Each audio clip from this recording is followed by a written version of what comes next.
Hello, welcome back to the Football Terrace. Thank you very much for tuning in. Norwich versus Man United, live watch along for you this afternoon.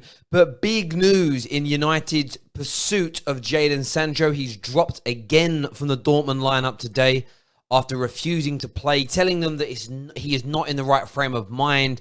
We have the Man United team news that will be confirmed in 20 minutes for you. That's my predicted lineup right now on the left-hand side of the screen. Wherever you want to begin, we can start. There's a link in the description below to call the show, to come on and have your say. We want to hear from you, as always, here on the Football Terrace. This is your channel. But as I say, we're here for the next few hours to talk Sancho, talk Man United, cover, of course, the Norwich game. Big game today. It's FA Cup, which is massive. And of course, everyone's hoping and praying for a Norwich City win. Of course they are, to try and dump Manchester United out. I think we're going to have too much for them, though. I'm very, very confident going into this game that Man United can pull this off. We're also going to take a look at Ollie's style. We're going to take Ollie's fluid style, the fluid football, hashtag Ollieball in this build-up as well. Take you through our exclusive breakdown of this. And do you know what's mad? Maybe it was 10 weeks, 10 days, 14 days, maybe even as far as 3 weeks ago, myself and Danny, Devil in the Details, were discussing Ollie's style and named it fluid football. I'm starting to see newspapers use that term. They're starting to use the term fluid football. Just goes to show how influential YouTube channels are now in the mainstream media. You don't get any credit for it, but we are there or thereabouts. But we're going to start off by talking about Jayden Sancho, as mentioned, not in the team again today for Dortmund. And some people don't want to sort of delve into anything significant in relation to that, but I do. I think it is absolutely massive, huge. They're also being beat 4-0. And ever since Jayden Sancho made it pretty darn clear that he wanted to leave, things have been falling apart. He isn't dedicated. That has a knock-on effect. It has a ripple effect. Clubs do not want to keep players at their club, in their teams, within their systems, that don't truly want to be there. This for me is, it's just such basic knowledge. It's unbelievable. And as long as they can find and fetch the right price, these sales go through. These things happen on a very regular basis. So for me, it's a real interesting one at the moment. But Dortmund is definitely leaving. That's my view. That's my opinion. I think he is going to leave at some point in the summer. Man United are, of course, the front runners. He has agreed via an intermediary with the terms of our contracts, salaries, shirt number. Of course, United, Woodward and co. have to get the job done. That's going to be absolutely imperative. But I think it's moving closer and closer. There's going to be, of course, more fallout after today's game. There'll be much more fallout. You'll see much more conversations going on in the mainstream media in relation to this as well. You absolutely will. But before we go any further today, please hit that like button right now. It's so important for us that you hit the like button. It really is. Hit that like button. Hit the share button with your friends and family on social media. It's massive. And we're just about to launch and go live over on Hot Mic as well. Go and follow us on Hot Mic by downloading the app that is in the description below. Use promo code TFT to get that done. I cannot stress to you enough how every single one of you that downloads using our promo code and follows us over there, it helps support us. It really does. There's no doubt about it. It's financial support we get. The channel needs it to stay alive. You know, we're about to announce some big changes soon. We're hopefully going to have somebody massive coming on board with the channel that's going to help take us to the next level. But of course, to do those things, we need to fund it. And just downloading that app and following us on that app does it. It doesn't cost you a penny. You can use the app, by the way. It's an amazing app for watch-alongs, by the way, as well. So please go and get that done. Lots of other YouTubers over there as well. So we're just hitting the go live button over on that app now, so you can see us live on Hot Mic at exactly the same time. Thank you, Gangly Toe. Thank you for calling me a legend. I appreciate the compliment. Thank you. Starting lineup today, before we delve into Ollie's style. That's what I think it is. If you look at the screen now, that's what I think we'll go with, something along those lines. I think Pogba and Rashford may start again, but maybe only play 50-odd minutes, keep getting their fitness levels up. I think Shaw will drop out and Williams will come in. I've gone for Pereira up here, but Pereira or Lingard may start in a central role. Fred back in the team today. I would love to see a little bit of Eric Bailly, and I think Romero will start in goal as well. I almost think De Gea needs a bit of a rest, if I'm being honest. Very confident about this game. I'm not sleeping on Norwich. They can move the ball well, but I think we're going to batter them. I truly think we are going to batter them today. And another reason why I think that, yes, we're better than them. We have the better personnel. We're in good form. But the reason why I think we're going to absolutely smash them, the main reason I think that, reaction. Reaction to Liverpool winning the title. We have to go and win this tournament now. We have to go and win the FA Cup. We have to go and win the Europa League. To say, hang on, we're not just sleeping giants. We've already been awoken. We're on our way forward. You set that marker now by, you relieve a bit of pain amongst the Man United fans by going out there today, getting ourselves into a semi-final, batter Norwich, keep the feel-good factor alive, keep the focus on us. Because we know the focus is on us. Liverpool winning a title, I've seen more headlines about Man United than anything else. Or I've seen us mentioned in so many of the articles. I'm like, shows we're not dead. Shows we're relevant. However, there's no point being mentioned in articles, etc., and us not going out and reacting. We need to go and win today. It's imperative. A comment here from Gabriel says, Terry, if you could only sign three players this transfer window, realistic signings with a max budget of 150, who would they be? Oh, Jayden Sancho, one of them. Let's just say 100 million, leaves me 50 million pound more. I would then look at someone like a Van de Beek or Grealish for supporting the attacking roles. That would be me. The front line is what I would fix. We've got a great starting front line. Sancho would make it better. Grealish gives us much more strength in depth. It means we can move on the Pereiras, the Lingards of this world. We don't have to rely on them, which I think is imperative. You're not then going to be able to sign anybody else because of the costings. You need a little bit more. If I could buy somebody else, I would then look at another left back or centre back. Although I am inclined to want to give Bailly another opportunity. You miss my message purposely. That's Darren. No, Darren, I didn't. What did you say? How has Sancho agreed terms? Shut up, Terry. You know nothing. He agreed terms with Man United. Did he? Show me proof. Well, I can't give you proof. I'm just telling you what exceedingly reliable, credible transfer experts have told us. That he's interested in Man United. He likes the terms that have been put forward. So when I say agreed to terms, he's agreed to them verbally. He can't sign a contract because that's against the rules. But he's agreed to them verbally. Now, like I've said all along, if Liverpool came in suddenly real hard for Sancho, I think they can turn his head. I think they can sign him in front of Manchester United.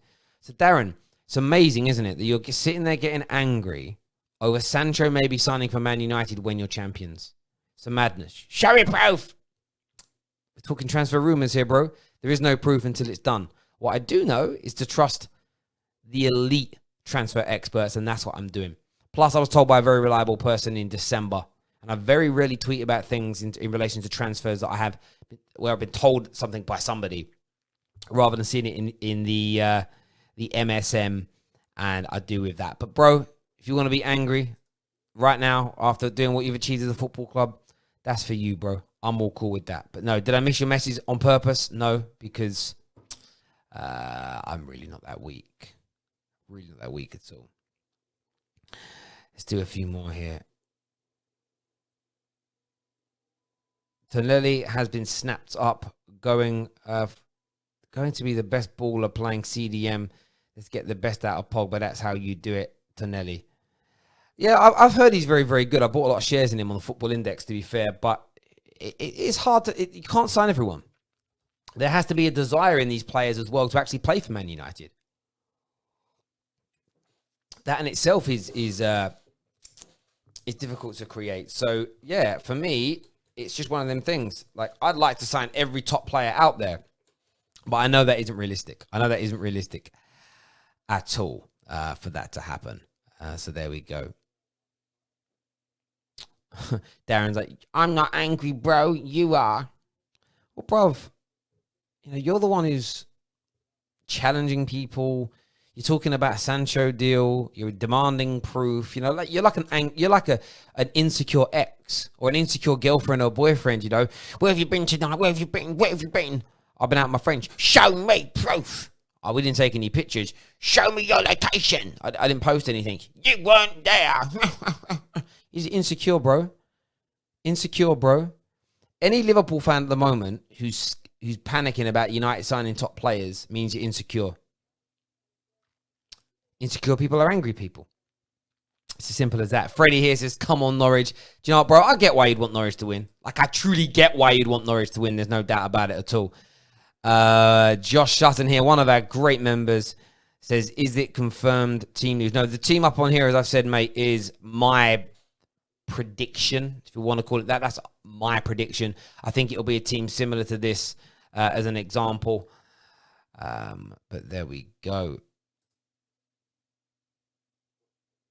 Billy T, laughing emojis. The one thing I don't like, one thing I like about Streamer, I can just show comments. I can't show comments when I'm on XSplit, so I do apologize about that.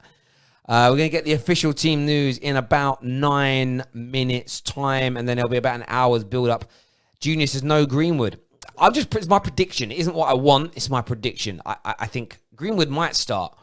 But I don't want him to an extent. The only reason I've kept Pogba and Rashi in the team is I think they still need game time to get to full match fitness because of how long they had out compared to their teammates.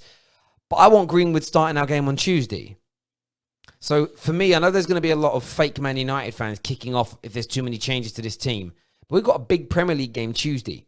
You know, for me, keep a lot of our big hitters on the bench. If we get to 60 minutes in and we're tying or we need to finish the game off, then you bring them on.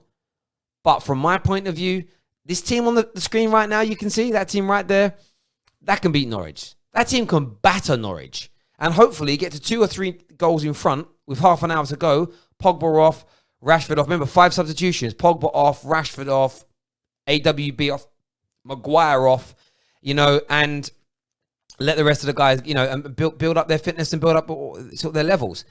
But for me, you need to have a good enough team to beat them, but you have to rotate because there's another game, as I say, on Tuesday. You know, I'm just looking now ahead of next week. So yeah, Tuesday we play Brighton, and then we play again on the Saturday. There's just games every 3 or 4 days now. If we win today, there will then be another FA Cup tie in like a week, 2 weeks time. Is we play on the Saturday, and then we play again the following Thursday. So there's a little bit of a gap then. And then we play again on the... So we play on the Thursday the 9th. And then we play again on Wednesday the 15th. So there'll then be that weekend where we ain't got a game then. So Thursday we'll play. And then that weekend, the Saturday or Sunday, we'll play an FA Cup game. And then we'll play again on the Wednesday against Crystal Palace. And then again on the Saturday, we'll play against... The following Saturday, we then play against West Ham. And then... Did I say Saturday? Saturday, yes. And then... There could be an FA, then there could be either another FA Cup game. The final might be before the end of the season. I'm not too sure on that. And then there is a week's break, and then we play the final game of the season. Then there's an FA Cup final. Hopefully we're in it, God willing. And then we've got the Europa League tournament starting. So there has to be rotation. Simply has to be rotation. And by the way, anyone that calls the FA Cup Mickey Mouse or irrelevant, get out of here. Most historic, most beautiful, most romantic cup competition in the world. The only reason people play it down as small, it's actually a fallacy. It's a logical mental fallacy that it's small. We've all almost deluded ourselves into thinking it's small because we did it with the League Cup first of all. Oh, I don't care if I go out. And then teams started getting knocked out of the FA Cup. And the way that people detract from being knocked out of the FA Cup is by saying, oh, it's not that important anyway. And listen, don't be surprised, right? In another 20 years' time, if people try and do it to another tournament, you know, I don't matter about winning the league, it's all about Champions League. You know, if for whatever reason we'd like to do this in society. We'd like to, that's irrelevant now, that don't matter anymore. You're just saying it doesn't matter because your team isn't in it. Trust me today, I want to win this game like you wouldn't believe. I want to win the FA Cup every single year. So it's not irrelevant. It isn't Mickey Mouse. It's historic. If you don't respect the FA Cup, you ain't a football fan. You ain't a football fan. Not today, not tomorrow, not next week. Do one. Close your mouth. It's as simple as that.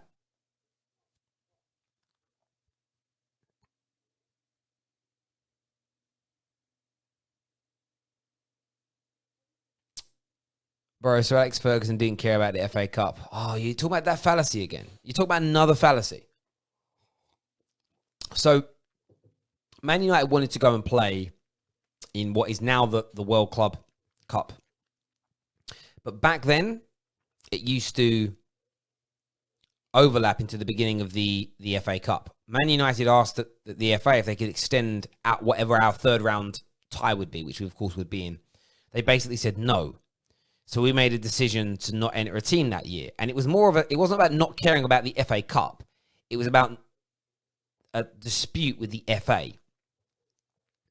The irony is, after we did that, we've made it now. Man United made it doable. Man United set the ground for every other English team that's ever won the Champions League to go and become world champions.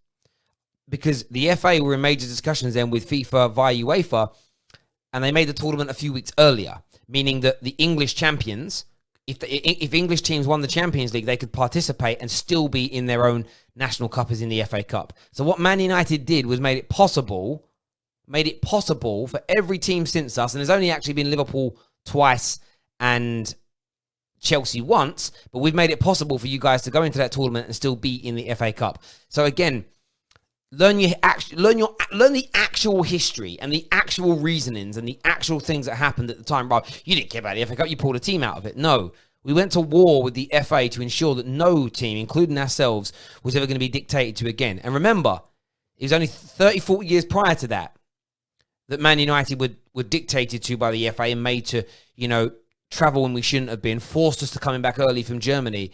And we played Red Star Belgrade, but of course we had to fly from Germany. People don't know their history.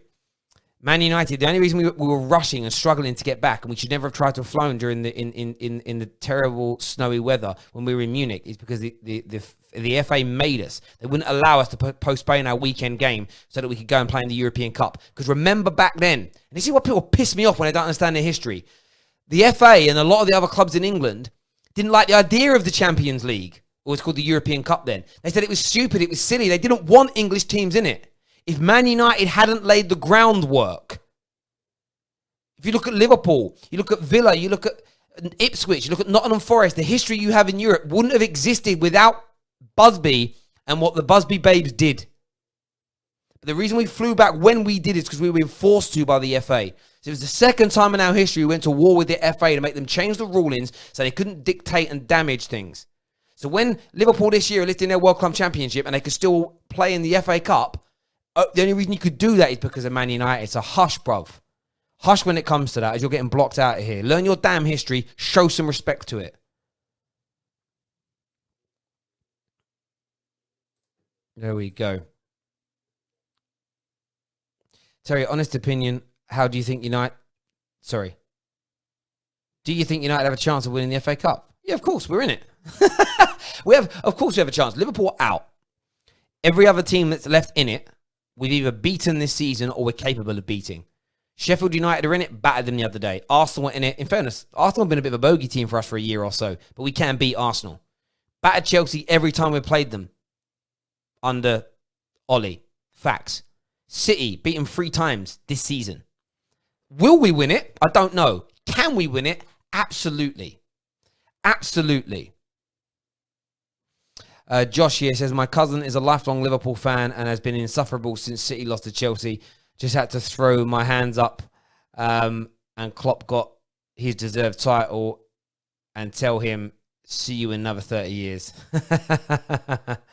Listen, I want to try and sound so. I'd love it to be 30 years till Liverpool win another league title, but I very much doubt it. I very, very much doubt that will be the case. Let's do some more comments here. People saying the FA Cup is irrelevant are those who have to go do their homework after they have left their comments. Listen, people want to make out like the only people I see. Listen, if you go and look at the pundits that say it's irrelevant, it's always of pundits whose clubs are out or haven't done well in it for a number of years. It's like, it don't matter. We haven't won it for 10, 15. It doesn't matter, does it? I remember a time, listen, Liverpool fans, the kids here that won't remember, I've got a lot of friends with Liverpool fans. I remember them telling me for years, Champions League's where it's at. Winning the Champions League is bigger than the Premier League, is bigger than the Premier League, is bigger than the Premier League. That's because you weren't ever really, for 20-odd years, 25 years, in the race for one. They didn't care about it. Because in their minds, it don't matter. It's all about the Champions League. And they would especially double down on that if Man United went out in the quarterfinals and they were still in it. But we were top of the league and they were 10th. Well, they weren't ever that low, but if they were 5th. Champions League, the biggest, is the pinnacle. People always change what's important. If Liverpool were in the final with the FA Cup, they'd set out the stadium, they'd be singing "You'll Never Walk Alone." Everyone would be cheering, drinking afterwards. How's that irrelevant? It's only irrelevant when people get knocked out. It's like in the League Cup. Every time people win a round or win it, they celebrate. Yay! When they go out, it doesn't matter anyway. That's a nonsense, bruv. It's a nonsense. Liars. But that's cool. We see through you. Official team news is now out. We're going to go and get that, and we'll get everything confirmed for you. Make sure you're downloading Hot Mic as well. Really important that you get that done for us. Team news is in. Oh, interesting. My team's not a little far off. Predictions a little far off. Pogba is on the bench today. I'm going to go and update this team as it stands right now. So Romero is in goal. Interestingly, Delo is starting at... Where is he on my list? I do have him on here somewhere, Delo. Maybe I need to add him, I can't see where he is. I'm going to add Delo now because I don't even think I have him on here. So I'm going to add Delo. Get him opened up and get him. It's actually a really big rotated team today. Bruno Fernandes does start, though. Rashford is on the bench. Martial is on the bench. So we have gone for a slightly weakened team, or a rotated team, you could say at the very least. But I do understand that. I completely understand why Man United would do that. It does make a lot of sense to do it, to be fair. So got Delo in there. We're going to take out a WB. We've then got Bailly and Maguire in the middle, which I predicted absolutely right. Luke Shaw starts instead of Williams, though. That's the kind of shock for me. I thought it'd be a great chance to give Williams that start. In the middle, Fred plays as I thought he would, but Scotty Mack looks like he's come back in here for Paul Pogba. And look, as I said, I would have liked to have seen Paul Pogba and Rashford get more games. I'm not going to deny that, but am I crying about this lineup? No, not really. Instead of Pereira, who is on the bench, it's going to be Jesse Lingardinho, who starts. I'm going to move him in to that. It looks like he's going to be playing in... Oh, actually, it looks like Lingard's actually going to be more in the role where I thought Dan James would be. So we're going to put Lingard in, and we're going to move out. Dan James on the bench, or is he starting? No, Dan James isn't even in the team. Not even on the bench today. That's really interesting. Fosu Mensah on the bench. That's nice to see. Let me move Dan James out of there. Lingard in. I'm actually going to put Lingard on the left, I think, actually, as opposed to the right. I'm going to put Juan Mata on the right-hand side. It's going to be interesting watching Juan Mata's link-up play again with... Mata's link-up play with Bruno Fernandes, especially as Bruno Fernandes likes to flutter out to the left-hand side at times. So we're going to move him back in there. We'll take out Andres Pereira. Rashford, we will now remove. Igalo will stay in his position. Up front, at least we predicted that one, right? Let me move Juan Mata out a little wider. That's the team. Let me save. That should now be coming onto your screens in 3, 2, and 1. That's the official Manchester United lineup. That has been released. Hope you're all happy with that. I kind of am, actually. It's one of them teams. I'm looking at that and I'm thinking, that isn't too bad, I'm thinking that isn't too bad at all. I'm quite happy with that. Another super chat here says, no Dan James, please don't say he's playing against Brighton on Tuesday.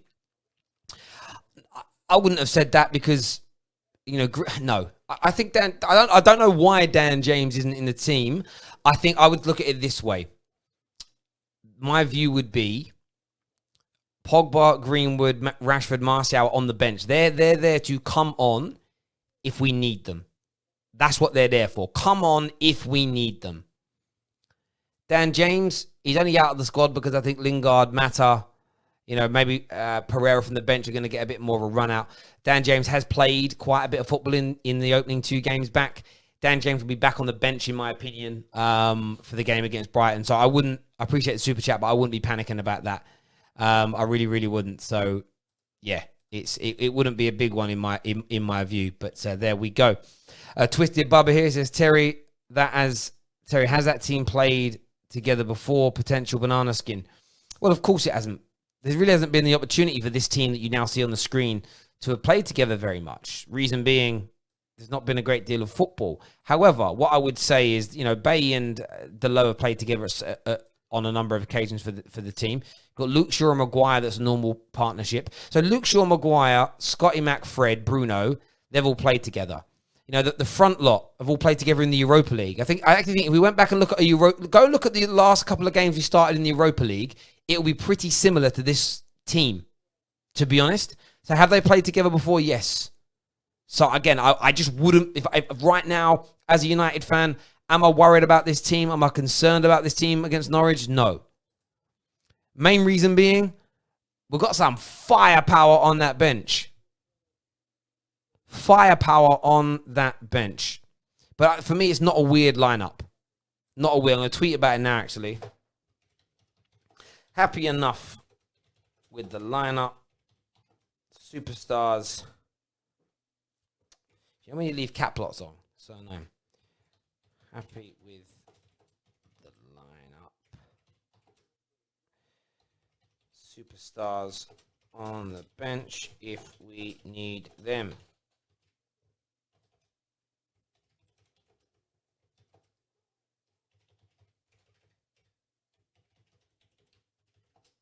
Just doing my little tweak. Glory Man United. Hashtag MUFFC. There must be a tag for the game. Norwich Man United. There we go. I'm happy with that starting lineup. I know some people are not, but I am. Another super chat here says, just noticed this is the same 11 that played Derby. Only difference is Maguire for Lindelof. Okay, there we go. Yeah, I mean, pretty much. I mean, this team has certainly played together before, similarly. Again, I think if we go, just let's go and have a look at it. I mean, that's the easiest thing to do. Let's go and look at the starting lineups of some games pre-lockdown.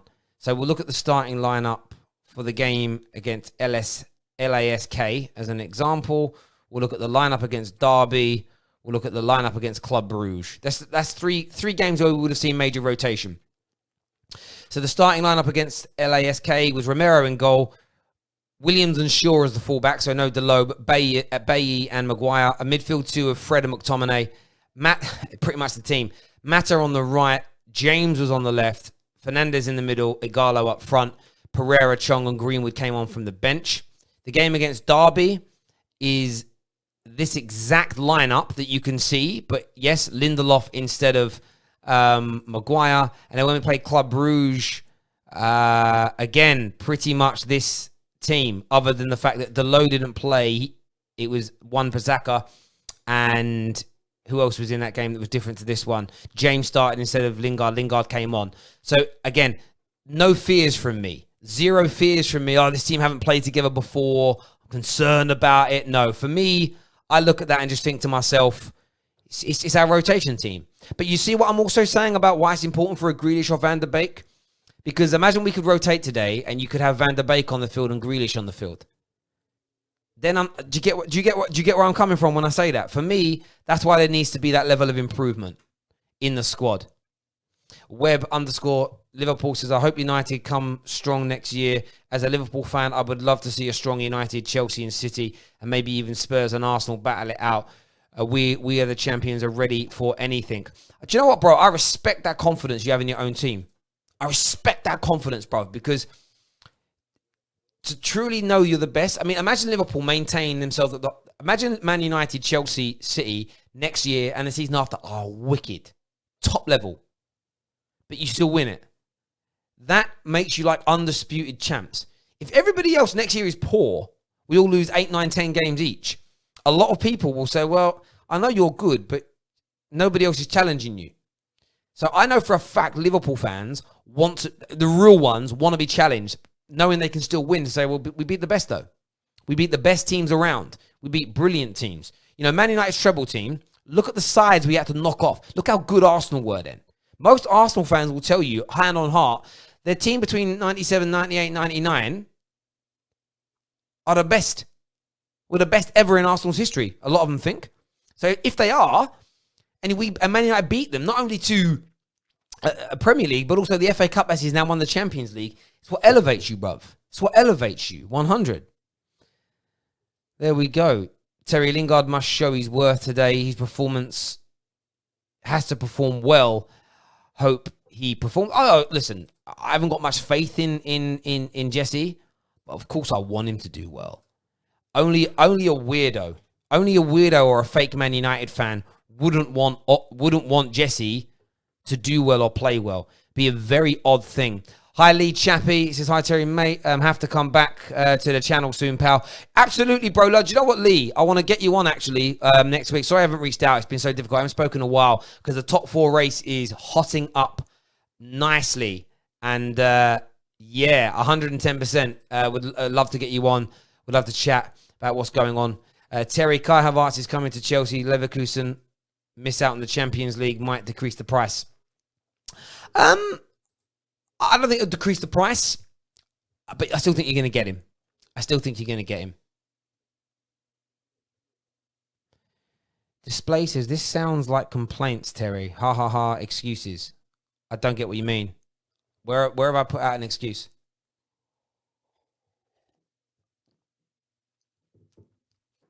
I'm not challenging you. Tell me where the excuse is. I want to know. But before we do that, we're going to take a little dive into looking. I want you guys to watch. I want you to listen. I want you to learn. Learn about Ollie-ball. We're going to go over and take a look at what that looks like. Hello, welcome back to the Football Terrace. This is Route 1 Football. Ole Gunnar Solskjaer has been back at Man United 18 months. And a big question that continues to follow him around from the United fan base is, what is his playing style? Is there patterns to play? Or is this just freestyle? Does he just allow his players to go out there and express themselves in any which way they want? Does it mean when United is successful, it's on the player's brilliance as opposed to a system that he has created?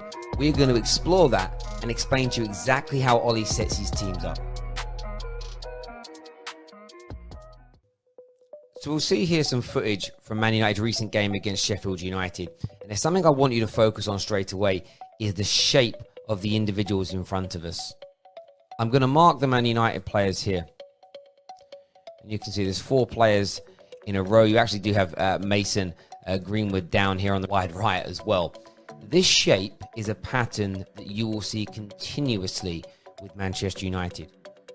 What you see often as well is Bruno Fernandes, or whoever is playing in the more advanced number 10 role, always taking up a position very close to the central striker and with a wide play out from there. There's always a lovely little triangle that's created, and you will see this pattern on many, many occasions. You'll see this ball then lovely whipped in from Paul Pogba into Bruno. Bruno, of course, the back heel is brilliant. But there's also options here. You've got Aaron Wan-Bissaka, who's out wide on the right-hand side. Focus on where Mason Greenwood, though, is on the bottom of the screen. This is why I'm coining the phrase fluid football for what Ollie wants to do. It's the fluidity and interchangeability of players in positions. Aaron Wan-Bissaka is currently in Mason Greenwood's position and vice versa. That fluidity is key. But for that to work, you need players with the ability to be versatile, which means they need to be very technically gifted. We'll forward the play a little more. Ball goes into Martial from the back heel from Bruno. Ball's then played in again here to Rashford. Now, what's really important, let's wind that back a second here. Where we need to focus is on the fact that Martial is going to pass the ball to Rashford and then make a run into this area on the field, which is, some people may look at it and say, well, that's just normal. That's fine. Also look for Luke Shaw bombing down this side of the pitch as well. These decoy runs are absolutely imperative for Ollie's fluid football. You need to be dragging opponents out of position. And how you do that is by having 1, 2, 3, 4 players at all times making great runs and having great movement, making it difficult to stifle your attack. And if we thought as the ball gets to Rashford, by the time you can then see Bruno is then pulling himself out onto the edge of the box. Martial is making the run we mentioned, and Luke Shaw is coming in from that wide left position. The ball thread through, of course, from Rashford, and the rest we know is history. But if we go back to that starting position that I mentioned, and we'll wind it all the way back to here, you'll see this shape is key. The number 10, the guy in Bruno's position, will always be fairly close to that of the striker. If the striker does drop into a more sort of number 10 position in between the lines, you will see Bruno occupy the striker's position. That is the fundamental and basic shape of the fluid football. How it then comes to fruition is the movement and interchangeability we mentioned. Where Solskjaer had been let down for the majority of the season was with the quality of personnel that he had available. And to bring that to life, we'll look at Andreas Pereira, who has played in Bruno and Paul Pogba's positions this season. When we start to break down the passing statistics, it is a clear gulf in class between Pogba, Bruno, and of course Andreas Pereira. Passes into the final third averages at 6.25 per game for Andreas Pereira, where Paul Pogba and Bruno make 13 and 9 passes into the final third, respectively. When we look at passes into the penalty area, Andreas Pereira only attempts 3 per game, where Paul Pogba is at 4.5 and Bruno Fernandes is at 5.5. And when you look at the positivity of the aforementioned Bruno and Pogba, Andreas Pereira will only make, on average, 11 forward passes in a game. Paul Pogba, 20, and Bruno Fernandes, 15. As you can already see, the ability to pass forward in greater numbers and with better accuracy and into the penalty box is vastly improved with Pogba and Bruno as compared to that of Andreas Pereira. That in itself then creates another statistic. 27 games Andreas Pereira has played in the Premier League this season if you add all his minutes together. And he averages just 1.2 chances created per game. You compare that to Paul Pogba at 2.2 and Bruno Fernandes at 2.8. It brings to life the sheer problems that Ollie had in getting his fluid football system to work and produce results. So we're going to look here at Anthony Martial's second goal against Sheffield United, and I want you to see, if you do before me, the United shape, the United pattern for fluid football to emerge. So I freeze frame this here, and you can see Man United again in a fairly similar shape to what we saw before. Now the triangle between these three is wider, and that will happen. And I think that's something that we need to be very, very mindful of as football fans, that we're not necessarily going to see the play look identical and the shape be a mirror image each time, but there will be a shape, and this is also key. Bruno here feints a shot, and that's always important to remember. Feints a shot, look at the guy in front of him fall down, and that's now where the space is being created. That comes through having quality as a footballer. That comes through being potent and people being scared of his shooting ability. He, of course, feeds the pass to Paul Pogba. But look here already. There's two things I want you to go back and notice. Anthony Martial makes a run off the shoulder of his defender because he doesn't know at this point whether Bruno's going to try and feed the ball to him, or whether he's going to pass to Paul Pogba, or whether he's going to have a shot himself. That is another key ingredient of fluid football, the fact that there are 2 or 3 options in each play. The ball, as we know, is played out to Paul Pogba, but then look at Bruno. Bruno then goes off on a run. He doesn't stand still.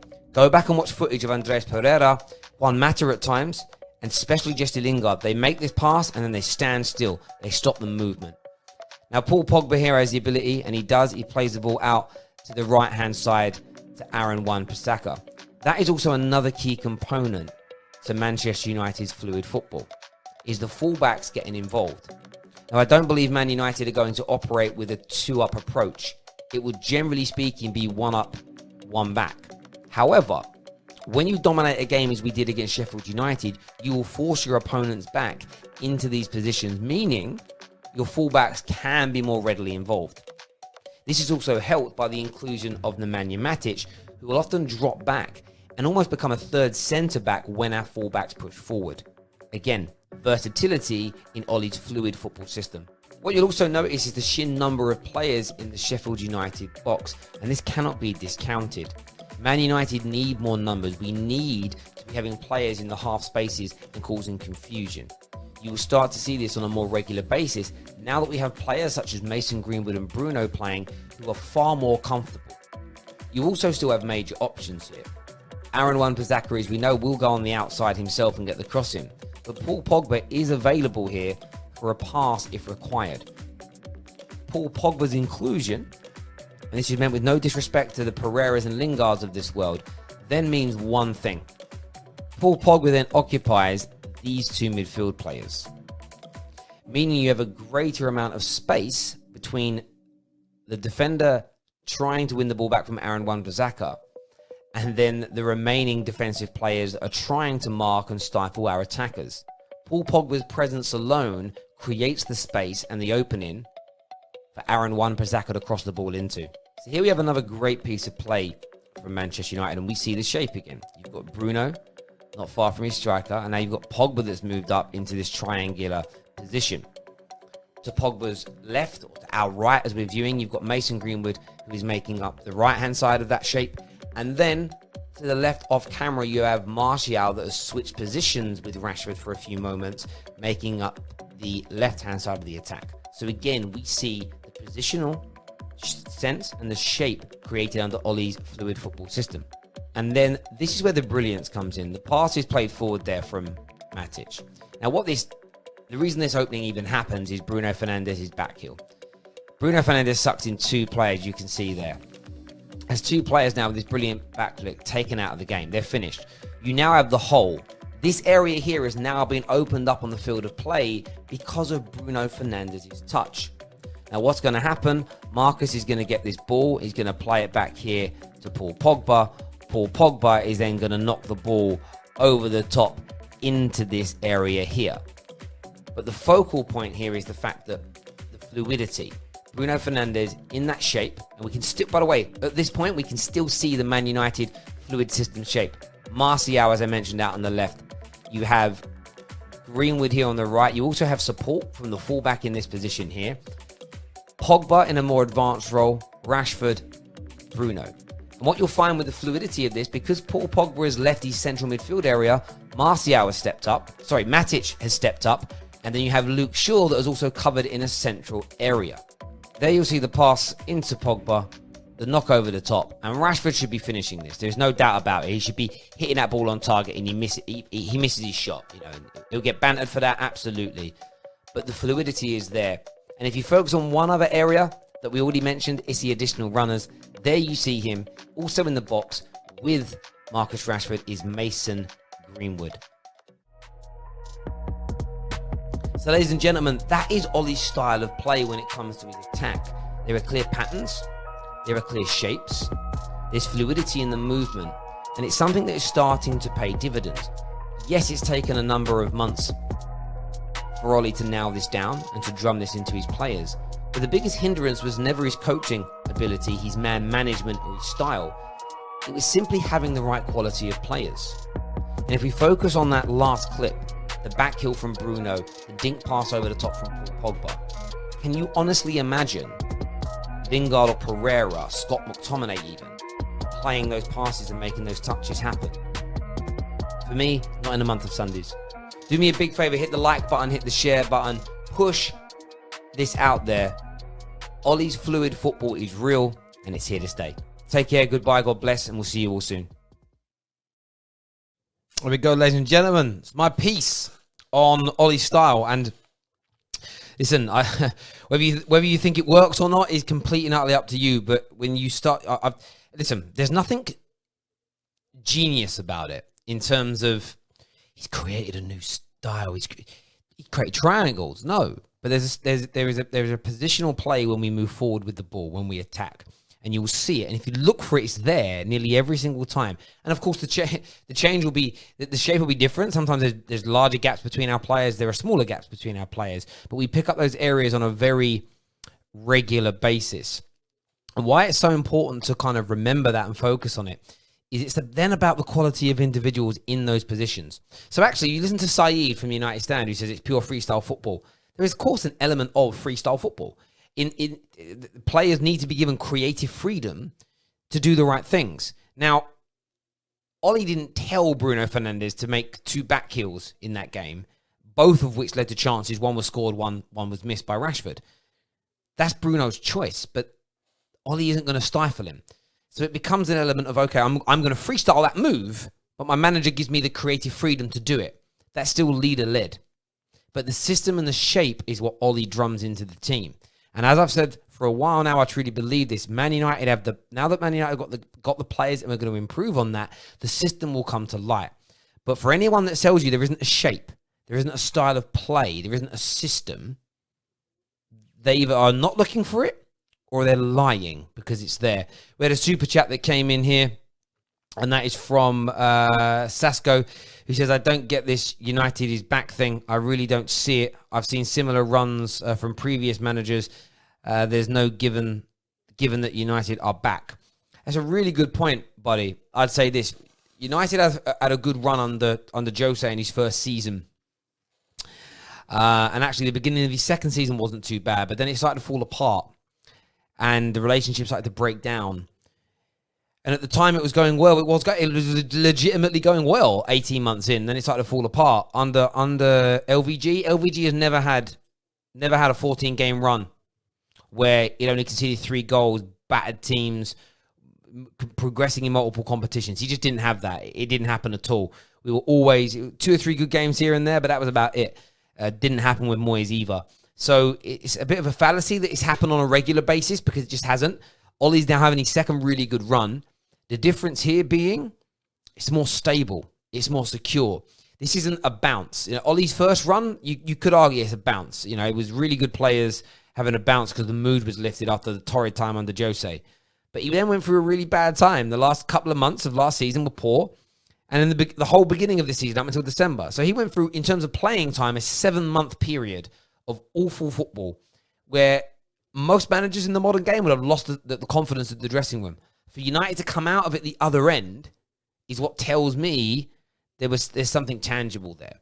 And of course, the squad still needs to improve this summer. We're still probably 5 players away from being ready for a title challenge. And I think that'll take us 2 summers to get those players and move out more of the dead wood. However, between now and the end of the season, I think we're going to be really impressed. I don't think we're going to lose another game in the Premier League this season. I think we've got a great chance of winning the Europa League and FA Cup. If we do that and have a good summer in the market, there is a great opportunity, a brilliant opportunity for us to progress massively. But I really appreciate the super chat, my friend, and appreciate your opinion as well. Thank you. Let's do some more. Mo here, one of my members, says, Michael, okay, you guys are just absolutely chatting with each other here, so I'm not going to get involved in your conversations. You guys can have that between you. E-Boss says, in the last 5 years, United finished above us once. It's true. It's very, very true. But would you rather swap with Man United now or be Arsenal? That's the question.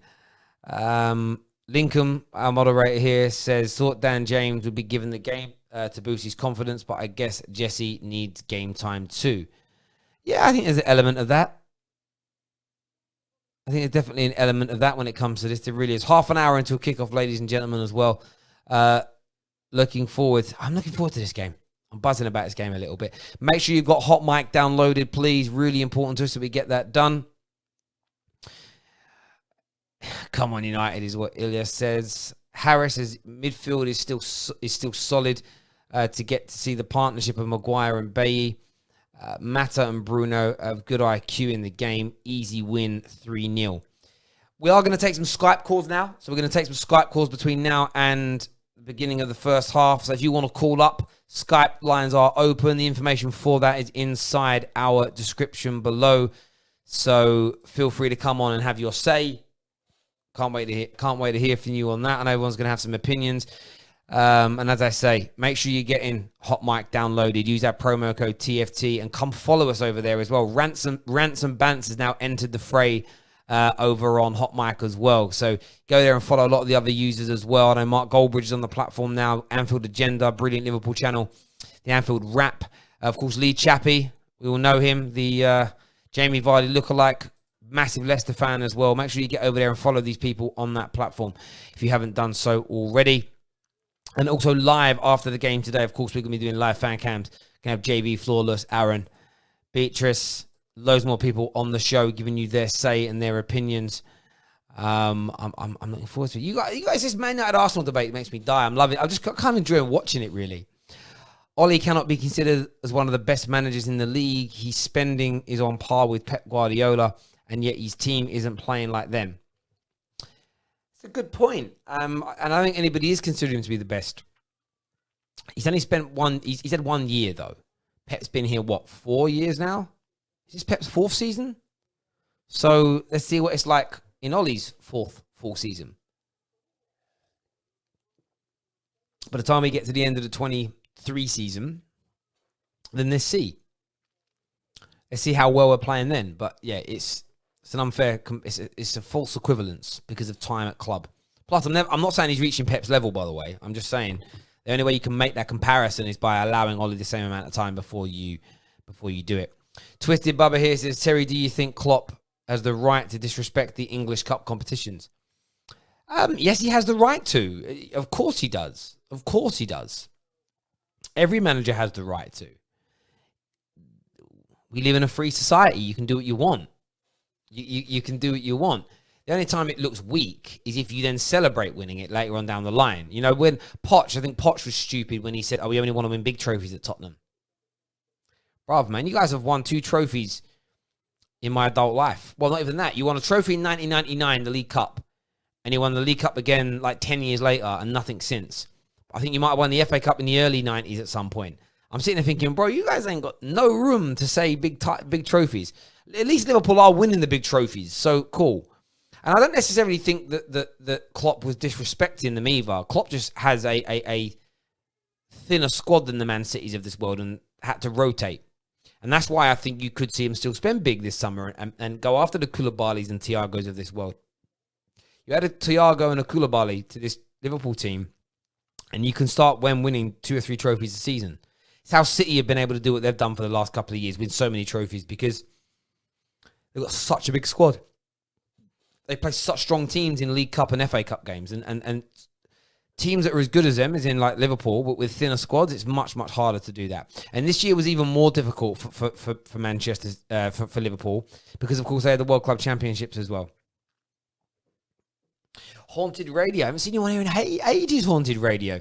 He says, Terry, as a United fan, I knew Liverpool were going to win the league for 6 months. Yeah, bro, I'm the same. I knew it was coming. It was inevitable that it was going to happen. I just sort of felt like, but it still hurt me when it did happen, if that makes sense. It's kind of like, I don't even know how to explain. My analogy is, it's like having a close family member that you know is slowly dying, knowing it's going to happen, upset that it's going to happen, but when it happens, it's still painful. That's kind of how it felt to me. It didn't numb the pain at all. Like, not one bit did it numb the pain.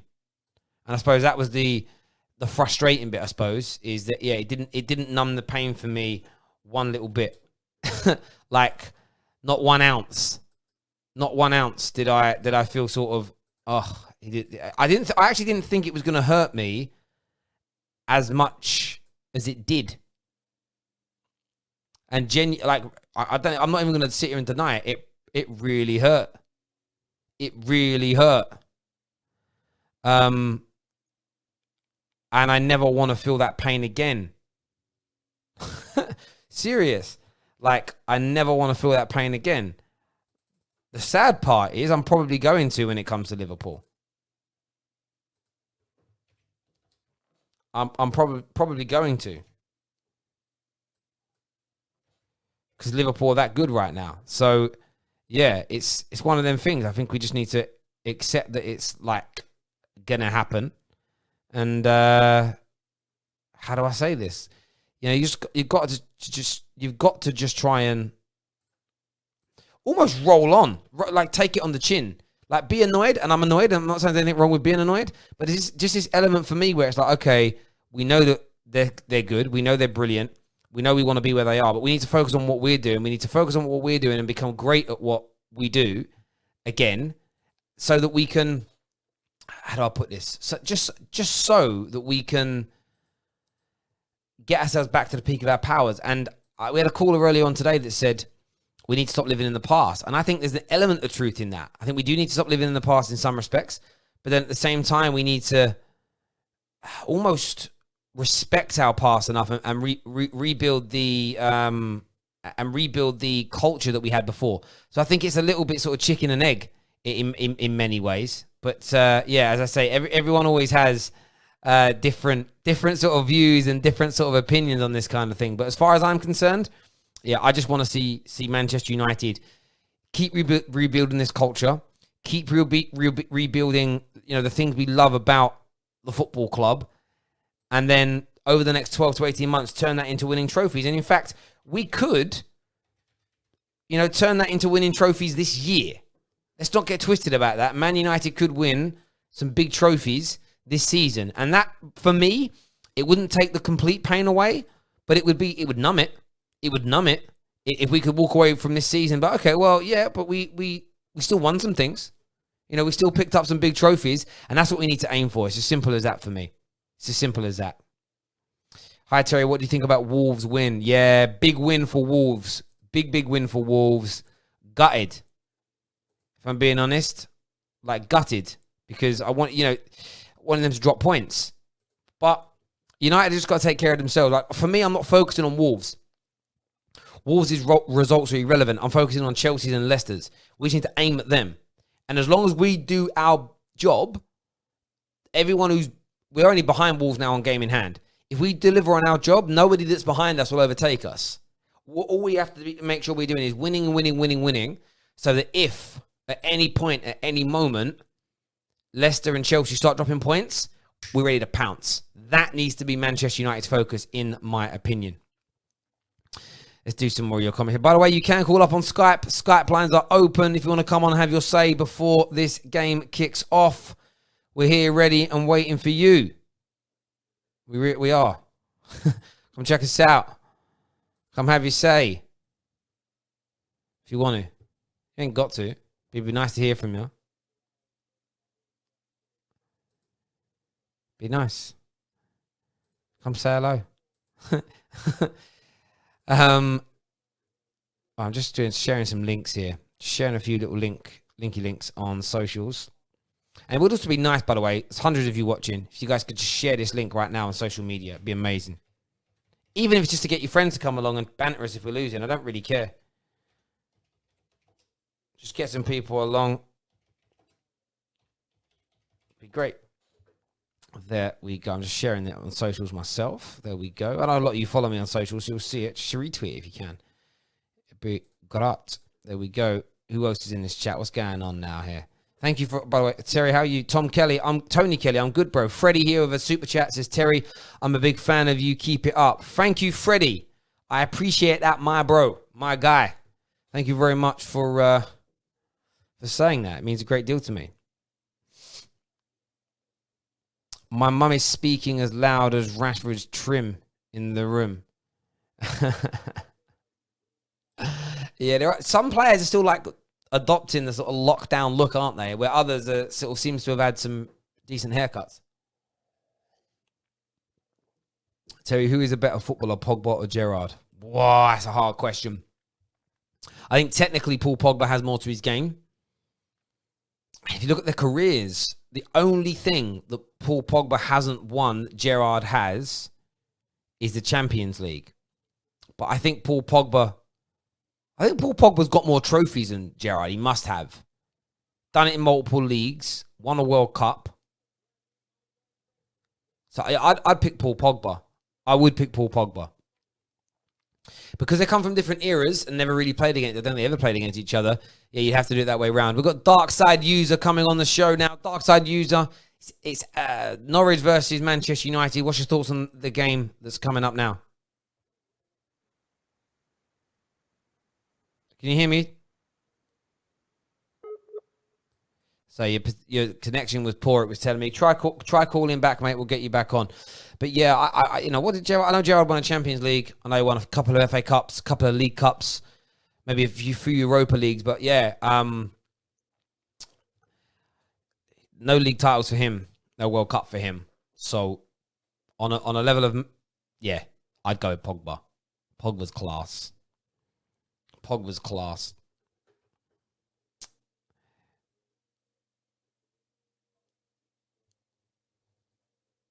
Terry, I was like, I knew it and still hurt me. That's why we need to get back, or Sir Alex Ferguson's 20 years hard work will vanish. But that's also very true as well. I don't think Fergie's work vanishes, but we don't want to go back into another 26-year period of mediocrity. We've got Samuel on the line. Samuel, what do you want to say, bro? Terry, I think this is crucial for Manchester United. This is a big game. See if they get to the semis. Because I think it's all the teams in the Big Six are going to get to the semi-finals this year. Do you know what's mad? Yeah, I mean, and this is where people say the FA Cup's small and all this, and excuse my language, but nonsense. And the reason I get annoyed about it is, look at these semi-finals we've potentially got. If we look at these, let's look at these semi-finals. So, who do you think is going to win, Norwich or Man United? Manchester United. So United go through. Who's going to win out of Sheffield United and Arsenal? As of right now, I'll see my Arsenal win it. Yep. So let's say Arsenal go through. Leicester, Chelsea. That's a tough one. That is a tough one. I'll have to say Chelsea with the form they're in now. Yeah, and you'd probably pick City over Newcastle. So we could have Arsenal, United, Chelsea, City. How would you, if you got to pick, if you actually was told, listen, Samuel, you can pick who plays who in the semi-finals, who would you choose? Manchester United against Man City, and Arsenal against Chelsea. The thing is, derbies. If Arsenal play Manchester United, we're gonna get swept. I have no confidence in us playing Bruno Fernandes and Pogba right now. Yeah, no, I hear that, bro. I hear that.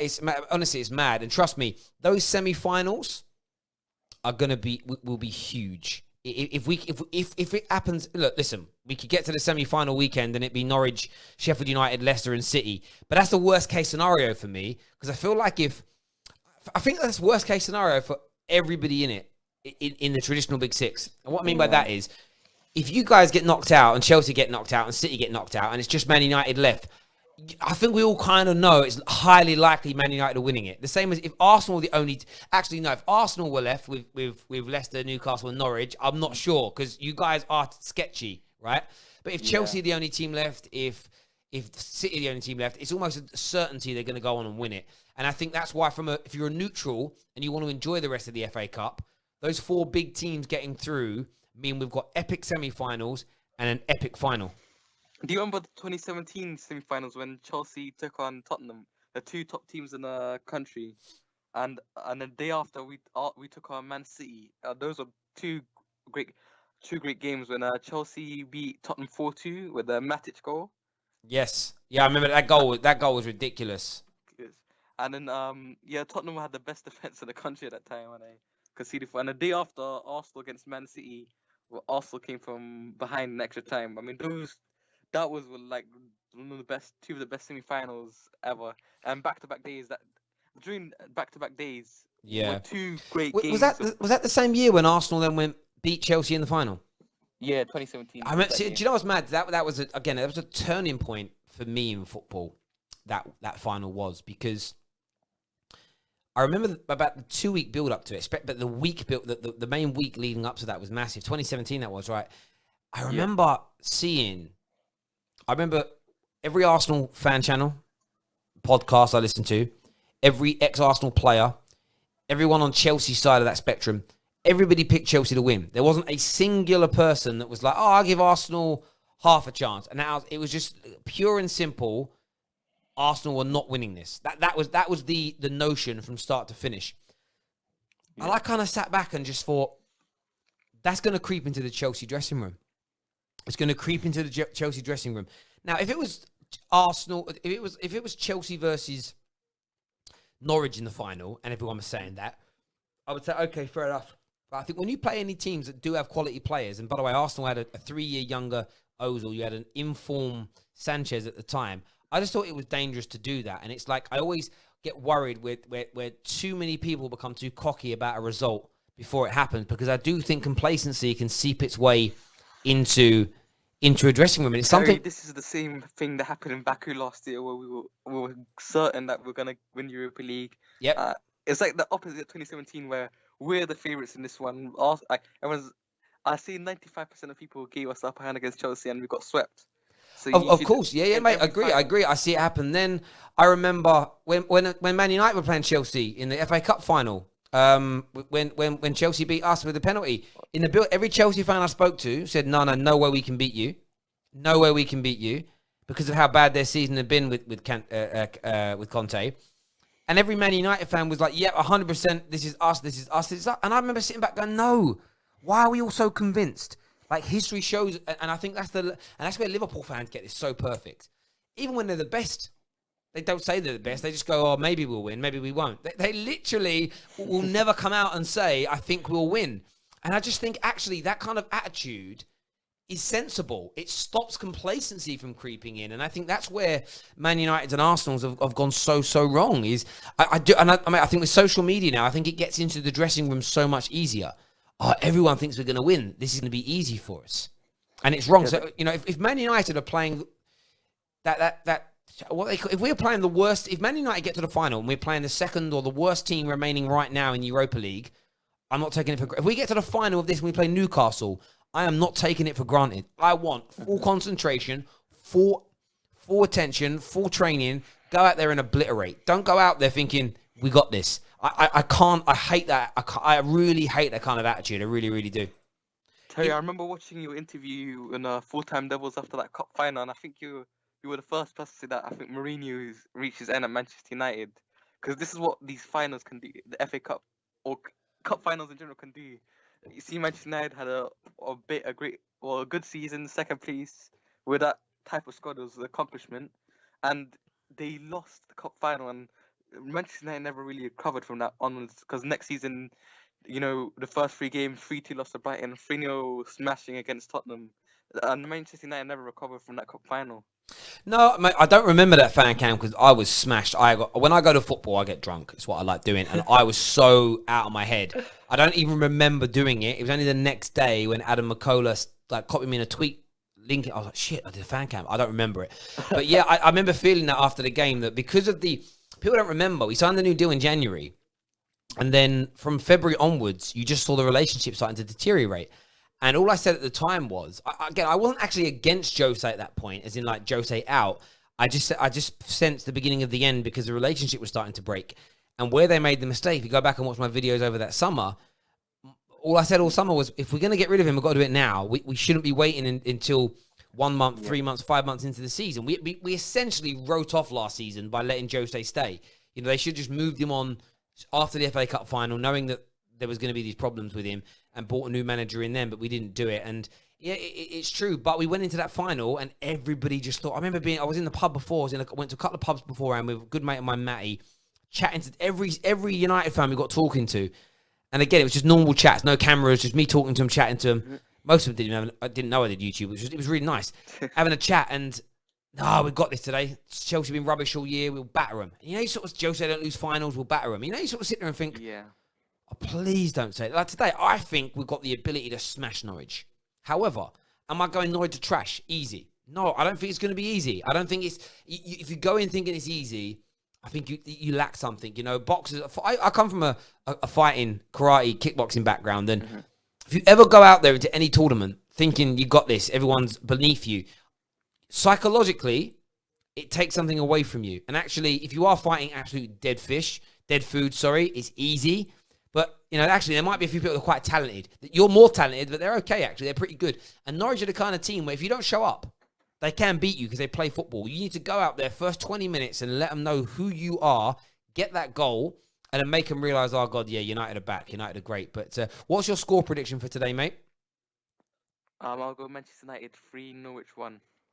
That was exactly the same result in the Premier League here. I'd take that every day of the week. Bro, thank you for coming on the show, mate. We'll chat to you again soon. Take care, Samuel. Bye. All the best, mate. Thank you. If you want to come on, there's about 12 minutes until kickoff. You can come and have your say.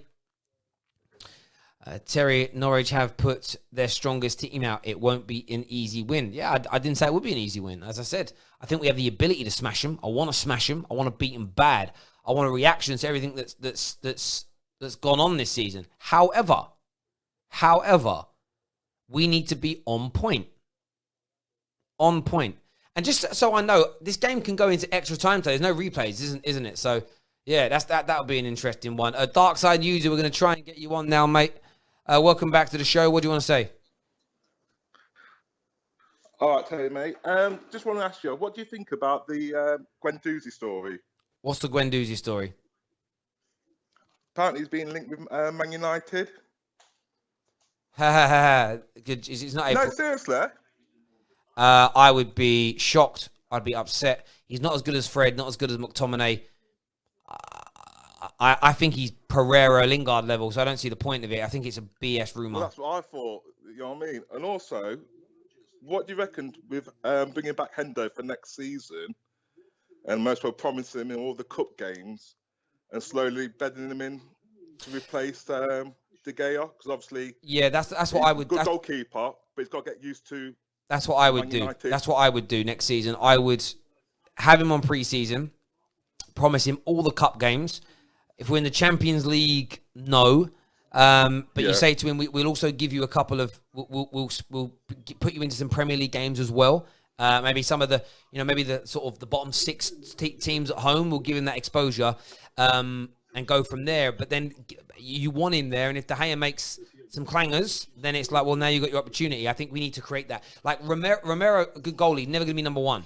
So I think next season, I think we've got to do that next season and put that pressure on him. I do. Because De Gea's gone from saving you 12 points to costing you 6 points a season now. So, that to me, that's a position that you've got to address at some point. And also as well, Wan-Bissaka. Now, you mentioned the other week about how he likes to go players in to go past him and then makes these sliding tackles in that. That's all very well, but going back to like what you're saying about the fighting game. Now, if you're a good boxer and you like stick your chin out to goad the person to punch you, to counter-attack, it will work, but there's going to come that time where you get caught out big time. And I think to me, it's something at this level of the game he shouldn't be doing. I get that, but I get that, but but it's not bad for. So he enjoys doing it, but he's not playing. No. So let me explain. Yeah. He's not doing it. He's not risking Man United for his own enjoyment. What he's doing, he's a tactic. He's basically allowing people to isolate themselves with him so he can win the ball back. That's how he decides to defend, as an example. It isn't because he's in a bad position. He's been caught out. No. Let me finish. But he also isn't taking risks. If he can, as an example, he isn't going to I'm going to leave myself really exposed to see whether or not I can make it back to make the tackle, as an example. So you notice how a lot of the games where you really enjoy his performances, they're actually against the better teams. When he's up against the lesser teams, you don't really notice he's defending because it's easier. So it's only when he's up against really good attackers that you see the quality of him. And that's because those players, by the way, have really good positional sense and really good dribbling skills. And it becomes a battle. Against Sheffield United in the week, what went on? Even against Spurs, no one did anything. No one really had a go at him. And that's what will also happen. What will happen with him is that you'll find that people will attack him less and less because it's hard to get around him.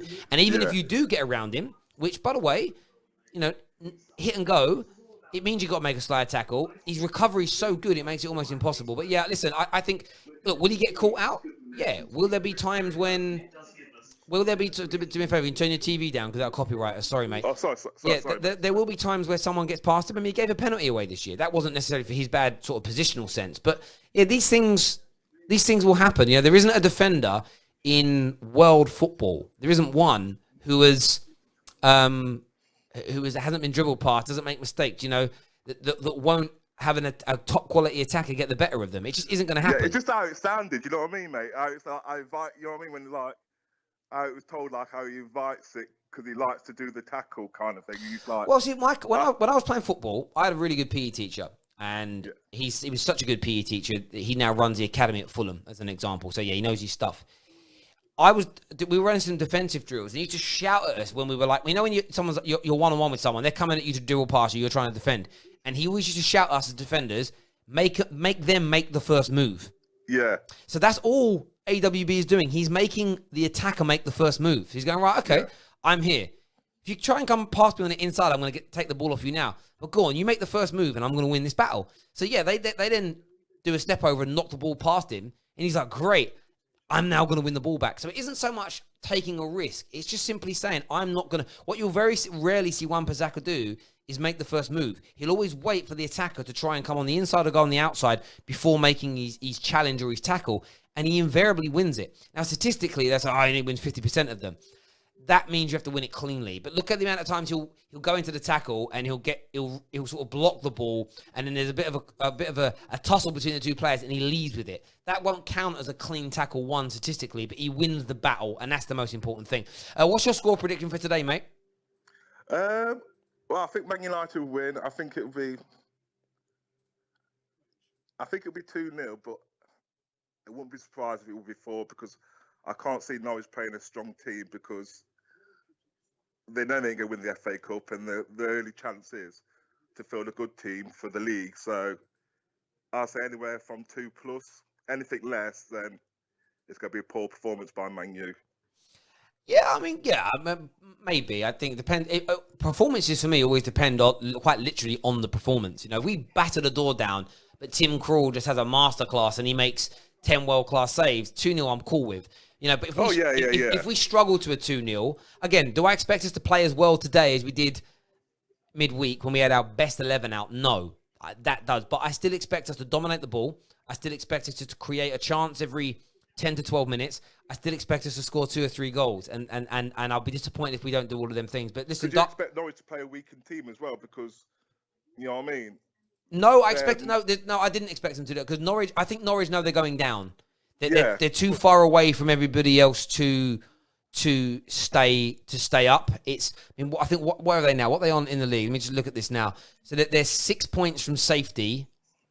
Yeah, theoretically they could stay up, but if you look at their form, they can't. Yeah. They've won one in their last 6 games. Yeah, if they only win one of them. Yeah, they're not going to stay up. I think they know. So what they could do is they could get I think the semis will be played in Wembley behind closed. They could get themselves to a semi-final, and on a one-off game, you never know, they could get to a final. It'd be stupid of them if they were like 1 point above the relegation. I think they rest players, but the fact that I think they've already decided they're going down, it makes complete and utter sense for them to play like this, mate. Listen, I appreciate you tuning in, bro. We'll chat to you soon, all right? All right, mate. Take care, mate. Thank you. Bye. Top man. The Man United team is now walking out onto the field of play. Delo looks like he's shredded and lost some weight there. Fred coming out now. Really excited about seeing Bailly play. Remember, Bruno's back on the field here. Do me a big, big favor before the game kicks off. Hit the like button. Please hit the share button as well. Really important to us that you get that done. Get this live stream now out there on all the platforms. Get this in front of your friends and in front of your family. And please sign up to Hot Mic as well by downloading the app from our description below. It'd be amazing if you could do that. Terry, what do you think? Is Romero the best number 2 in the world? Potentially. He's a very good number 2. There's no doubt about it. When Ollie's got multiple brilliant individuals, he looks like he's doing some coaching. Yeah, because, I mean, Jurgen Klopp had his first Liverpool team inside the first 18 months to 2 years playing like his team is now, didn't he? You know, when he had like Sacco and who else was that? You know, Sacco and Morena and them, man. How good was Liverpool's attacking line when Benteke was there? Do you know what I'm saying? How good? How many times? How many assists a season was the right back getting when Klopp first took over? Listen, trust me, coaching is important, but you need the right quality of player there, bro. It's such a stupid thing to say. Stupid. Otherwise, Jurgen Klopp's team would have done this instantly, wouldn't it? Fully. Team here. Norwich team, crawling goal. Lewis and Aaron's at fullback. Godfrey and Close in the middle. Tetty's still there, you know. Tetty, McLean, Rupp, Cantwell, and Buendia in that number 10 role. And, of course, Timo Pukki up front. Buendia is an interesting one for me, you know. He's a very talented player. And I'm a little nervous about him, to be fair. A little bit nervous about him. Creative. Romero and got Man United's bench today looks strong. Pogba, Martial, Rashford, Fosu, Williams, Matic, Pereira. That's a serious bench. That's a serious bench, bro.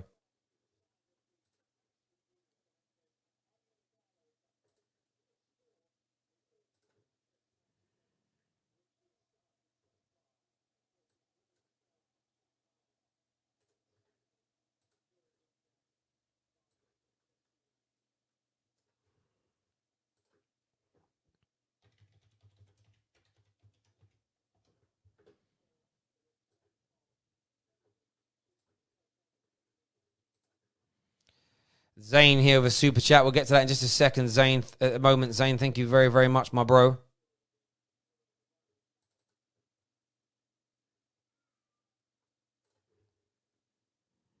Get to that in just a moment, my guy. Appreciate the donation. It means a lot to us here. Teams are just standing around centre circle, having a bit of a clap. I'm not sure what they're clapping because I don't have commentary on, but it's probably something to do with the NHS. Probably.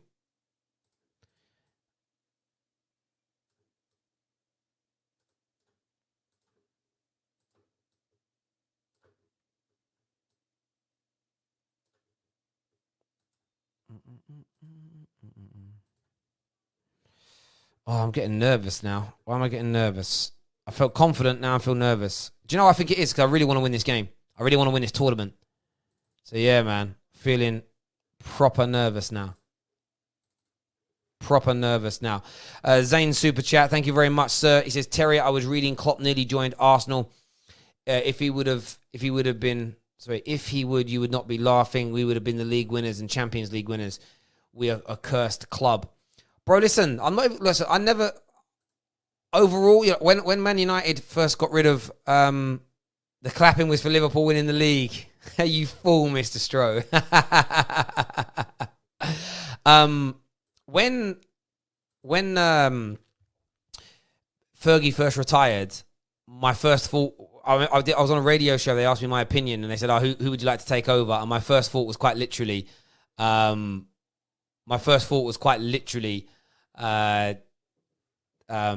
Jurgen Klopp. So yeah, I'd have liked him to have been there as well, to be honest with you. So yeah. No messing from me there. 110% agree with you. Do me a big favor, ladies and gentlemen. Please hit the like button for me right now. That's one area I need more support from you, man, on, is that there, you know. Hitting that like button's important. Sharing this with your friends and family is massive. Let's get that done right about now, please. Let's get done right about now, please. Man United kicking from left to right as things stand. And boy, this is going to be...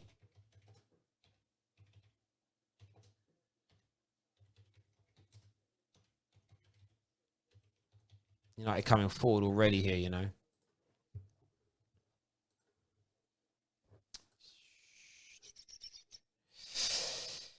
I'm really, really excited to see Bailly today. Seeing what Bailly can do in these attacking positions is going to be important. Very, very important. United try and switch the play early there. That's going to go out. They're going to pick that up. Nice. Get your score predictions in. Let me know what you think the score is going to be in this game. It's gonna be an intriguing one, whatever happens. But Zane, do you know what, bro? Like I just said there, I respect what you say. If Jurgen Klopp would have gone anywhere, they'd be a very good team. But the thing is, Jurgen Klopp wouldn't have gone to somewhere like Arsenal because he wouldn't have been given the assurances or the controls over the team and the recruitment like he does now. Of course, he doesn't get the final say in every little matter at the club, but he gets quite a bit. Timu Pukki there is foul with the straying arm of Maguire. That, for me, is never a foul. Not in a million years is that a foul. Not for me in a million years. Jason thinks it's going to be 4-0. 4-0 to who, bro? Terry, is there a way of becoming a mod? Bro, do you know what? We breathe, Chelsea. If I see you on here regular, that looks like he's offside there. It's going to run out anyway there. Delo chasing that ball. If you become a regular, I see lots of comments from you. We know you're a good guy. We'll make you a mod, bro. We don't have many Chelsea fans that are mods, so more than that. Do you know what? I'll give you benefit of any doubt, bro. I'll make you a mod now. I'll add you as a moderator. There you go, bro. There we go, bro.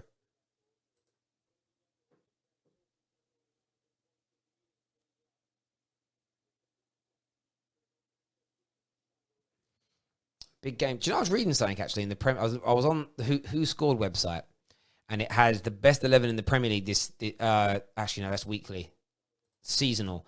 Harry Maguire is ranks as the second best centre back in the league tier. Fred in the box. Oh, Bruno just had it snatched to his feet at the edge of the box there. If we look at it monthly, it's interesting. AWB is in it. Weekly, to this week, from the 23rd of March until the 25th. So in the group of games in midweek, Martial, Pogba, Luke Shaw made it into the team of the week. That's an interesting one, you know. That's an interesting one. United fought. Timothy Fosu-Mensah, best position he's playing is the CDM. Yeah, I'd love to see him come back and play in that role, bruv. You know, when I first saw Fosu-Mensah play for Man United, I was so impressed with him. He came on against Arsenal, I believe. He looked so good. The same game where Rashford scored a couple of goals, he looked great. I thought, oh, who's this kid? There we go. Camera keeps panning to Paul Pogba. You know that. Shows the power that man's got. Ball is here with Maguire. Nearly 4 minutes into this game.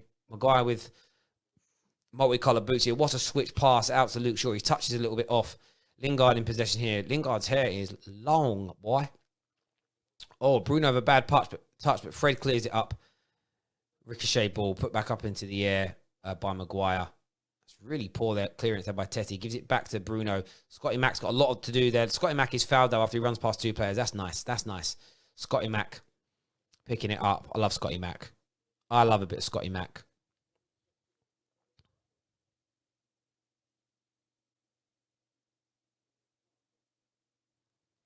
Do me a big favour. Hit the like button. Please hit the share button as well. Two of the very best ways you can support the platform. Truly is.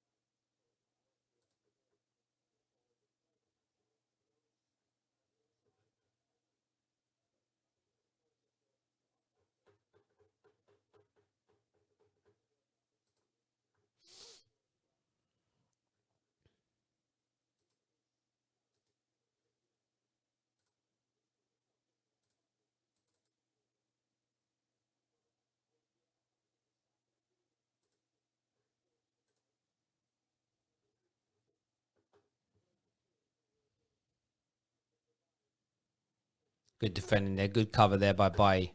Very good cover in there by Bailly.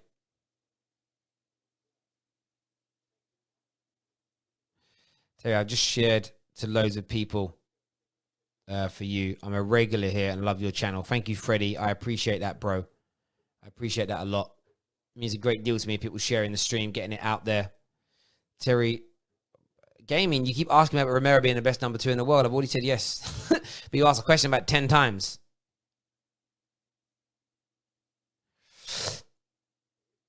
Here's Luke Shaw in possession. Pressing high here, Sheffield United. Fred's got to be careful on the ball. Oh, his pass is very loose. Bailly then trips over the ball. He loses out here. Cantwell crosses. Opportunity. Was well cleared in the end there, I think, by Maguire. Scotty Mack's going to try and play it. That was a really poor pass from Fred that led to that. And that's always been my one major criticism of Fred. Always has been the same one major critique. On the ball, in and around his own 18-yard box, he can be caught.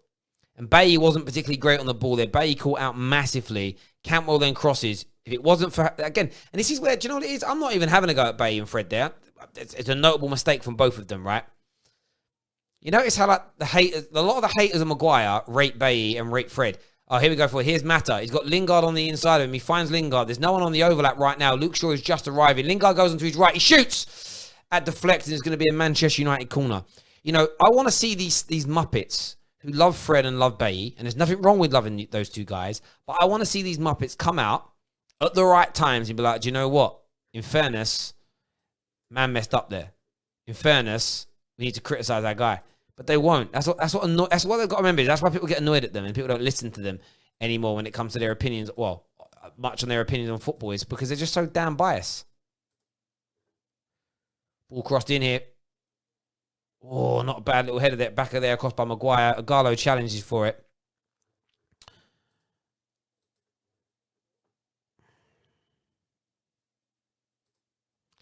Maguire, well, it actually wasn't Maguire headed. That was headed back by the defender there. But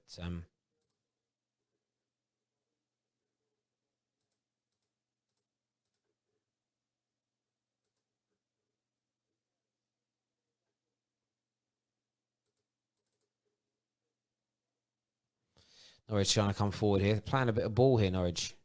Playing a bit of ball. It's a nice play. It's crossed deep. Shaw has to do well here. He does. Started this game really well, you know. Can't escape that right now. They started the game really well, Norwich. And this is exactly what Man United wouldn't have wanted. It's a good start to the game by them, you know.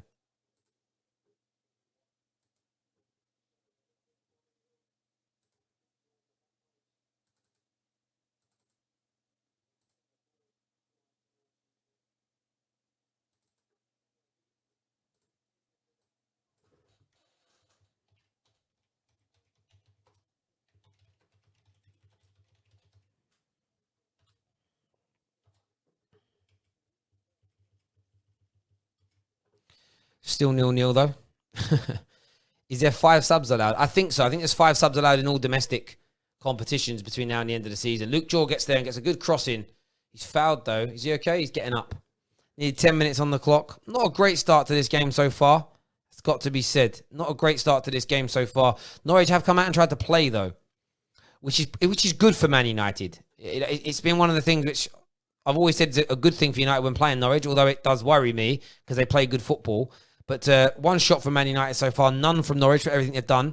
United have had most of the ball as well, though, at 72% of it. So United are dominating these early proceedings, but so far not having been able to break down much of this Norwich side. We're going to look to try and counter when they can. Ball goes in here to Juan Mata, who switches the play out wide. Here's to Luke Shaw. It's a really good cross. Luke Shaw can't control it, though.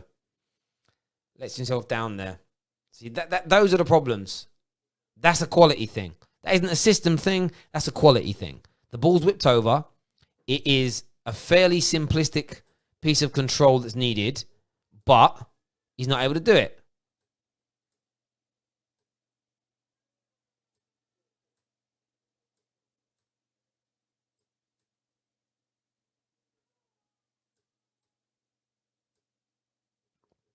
And because he's not able to do it, his attack breaks down. And I know players are allowed to make mistakes in games. The best in the world do. It's a regular mistake I'm seeing. It's a lovely pass there by Fred to Lingard, who's wide. Lots of time and space here on the right. Do something quickly, though. Juan Mata now picks it up, but his touch lets him down. Fortunately, Man United get a corner off of a deflection off of Cantwell. But again, good position, bad mistake.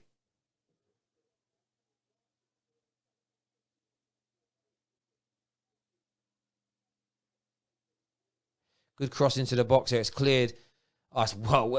Excellent diving head of the clear there by Cantwell. Otherwise, Bruno is going to get the ball in a very dangerous area. Bruno's on the wide right here in possession. He plays it in to Delo. He's got a bit of time and space. He switches the play here. It's Luke Shaw on the ball. It's very central for Man United. Back to Bailly. It's a lovely touch from Bailly to get past Pookie. That's lovely. Lovely football there by the man. Lovely football there by the man.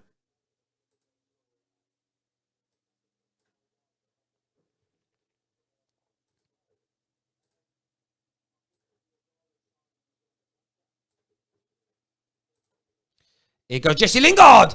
Oh, he got his way through there. That was a nice bit of football there by Manchester United. It really was. Lingard nearly breaking through. Nice early goal here is what Man United really need. Garlo holding the ball up well. Really well indeed.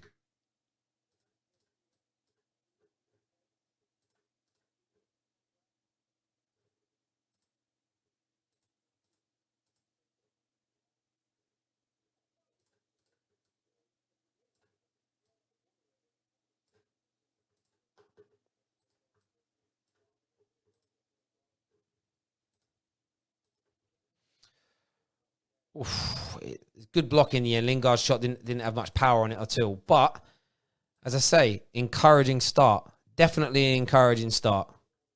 No doubt about that at all. Super chat from Freddie. Says, keep up the good work. Would love to be a moderator in the future. Do you know what, Freddie? I do make a lot of the people who give me super chats. If they want to be moderators, I'll let them be moderators, bro. Because, you're donating to the channel. And that always does mean a great deal to us.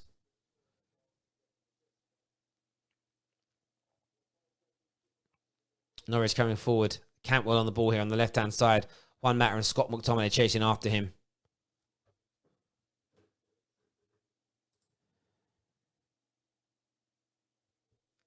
Lewis on the ball here on the wide left, plays with the Cantwell. Got an opening here. It's good football, but now breaks down. Ball played out to Igalo that holds it up well. Igalo's hold-up play is excellent. That can't be denied at all. But he needs an outlet here. He needs to be able to play the ball back to someone. Gets it back to Luke Shaw. They do press very well at times. See, it's an interesting style that Norwich have because there are times when they not have the ball deep in their own half, they press. Once we get to about the halfway line, they stop the press and they drop back into almost like a low block. But they do it very, very well. But the balance has to be right. Lovely pass inside there by Juan Mata. Jesse Lingard, though, just bullied off the ball. No strength. No, nothing there. Absolutely woeful from him. Woeful. He goes Cantwell. We've got Lewis on the outside of him. He gets the ball over to Lewis, who's got a bit of space here. He cuts it on the inside. Goes back onto his left. Tries to square it to Pookie, but it's over here. It's half cleared by Maguire. One Matter picks it up. Fred at the edge of his box. Lovely little touch inside to Bruno. Bruno out to Luke Shaw. They did look for the counter-attack, but we didn't really have anything on. Luke Shaw bringing the ball forward slowly here. There's Bruno free in the middle. That's what he's got to find. He does. Back to Fred. He's got to just work this ball forward nicely. We're not going to pass the ball as well in this game as we did midweek because we don't have the same level of quality of player on the pitch. But we should still have enough to beat this team. It's a good start to the game. Score prediction, I'm going to go with 3-1 to Man United. I am confident. And we've got some big hitters on that bench. So if push comes to the shove, we'll be grand. We'll be grand.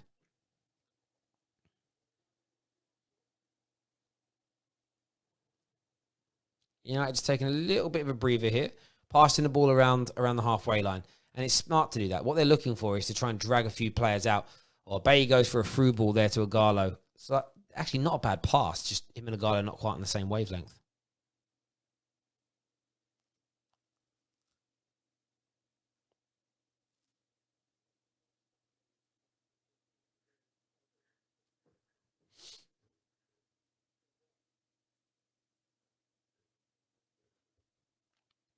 United now pressing really high.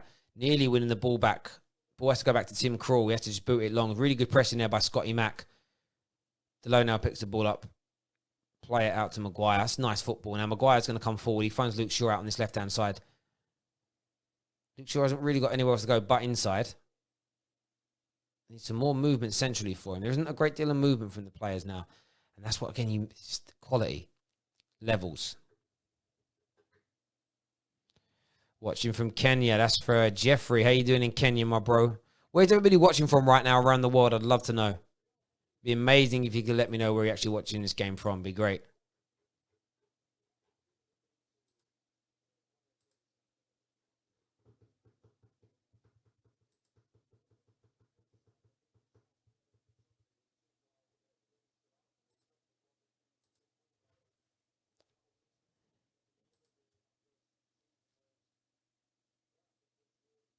Scotty Mack tries. If you're watching the game, you've seen that Scotty Mack tries to thread a ball through there. It gets cut out. I'm fine with that kind of pass not working because you're trying to open something up. And that's what we have to do. We haven't really created a chance yet 16 minutes in. We need some more players to take some risks. That's lovely there by Luke Shaw. First time pass. He goes for the second run, but Lingard then dribbles forward, loses the ball. Should have played the pass inside. Really good underlapping run there from Luke Shaw for him to feed the ball into. He doesn't do it. Great tackle in the middle there by Scott McTominay. Throw to Norwich. But again, that's two mistakes made by Lingard in attacking positions already. That was another bad touch. Done it twice now. Had the ball in vital areas. Touch isn't good enough. Shape's there. Position's there. Quality isn't.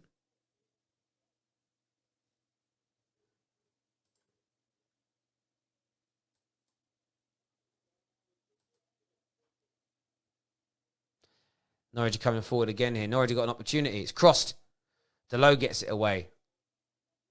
Tete on the ball. Puts it onto his right foot. Tackled here. United are going to look to try and counter-attack here. Here goes Bruno Fernandes. He's got Mata overlapping on his left-hand side.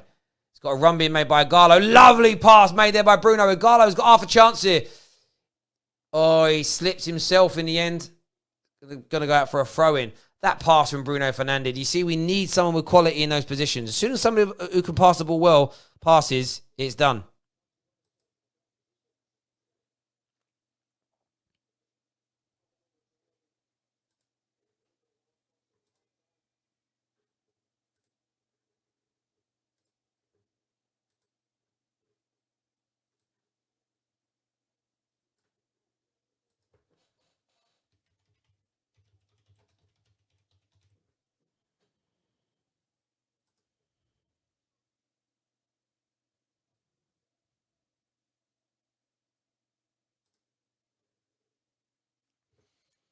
Oh, it's a nice touch by a guy that doesn't quite find Juan Mata. Clear that for a Man United throw. And this is the thing for me. I've just taken a screenshot and I'm gonna put it up onto the screen for you all to see in just a moment. Bear with me just a second, please. All right. I need to edit something, take something else out. I want to show you this. Because you can see the Man United shape here, but it's about quality, right? And I get... Right, so I want to show you this.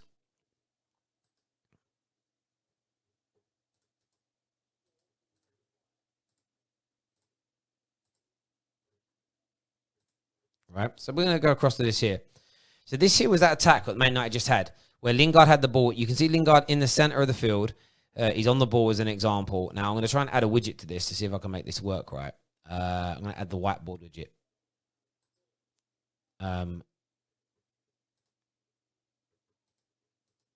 Right. So Lingard's got the ball here, right? He should be passing this ball into this area for the run from Luke Shaw, right? Luke Shaw, of course, is this guy just here, as I'm saying. But Lingard dribbles with it, stumbles over the ball, makes a bad touch. But if you look here at the shape, you know the shape we spoke about in the video earlier? You've got Luke Shaw in this position. You've got the striker here. You've got number 10 position being taken up by Bruno, and then the wide position here. So you have that triangle that we spoke about in this position. The triangle is here. All it needs is the right pass played from Lingard into Luke Shaw that's running away from his man here, and we're on. But he can't do that. And that's the point I've made so many times before when it comes to Man United. It isn't the system. It isn't the shape. It's the quality of the individuals that have got the balls. It's as simple as that for me. It's as clear as a nose upon the end of my face.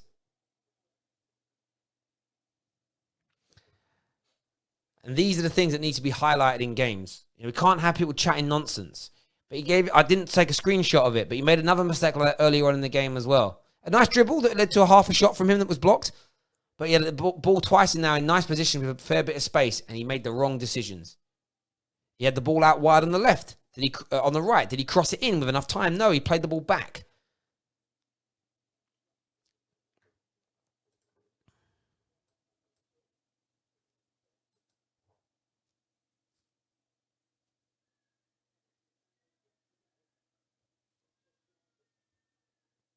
Ball's played out wide here to Delo. It's well kept in. Bruno Fernandes dropping deep to pick this ball up. He's trying to influence this game. He switches it lovely to Luke Shaw. Luke Shaw's touch is beautiful this time. Cuts it on the inside. He's got Fred at the edge of the box. Fred picks it up. He's threads it through the... Oh, lovely little back heel by Scotty Mack. It doesn't quite come off. But that's the nice fluid football that we want to see. That's what we need to see there. That is the fluidity of football that we want to see. That's how we want to see it played. Because that is how you create the opportunities. And we need to do more of that. More of that needs to happen. That was lovely football by Manchester United Football Club. Just didn't quite come to fruition, but that's more of the same, please.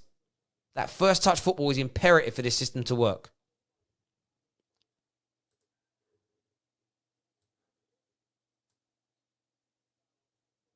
Foul given here. Free kick in a dangerous area, actually, for Norwich.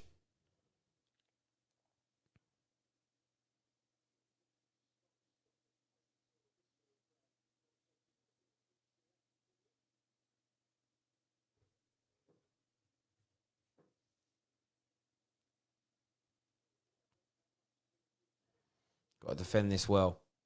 Have to defend this well.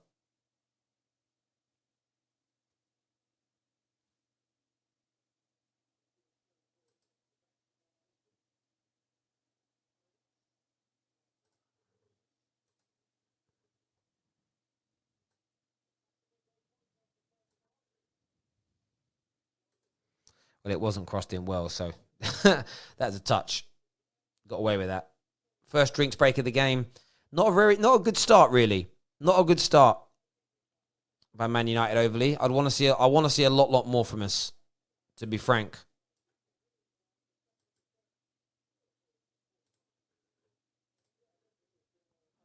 I want to see a lot more from Man United in this position that we're in.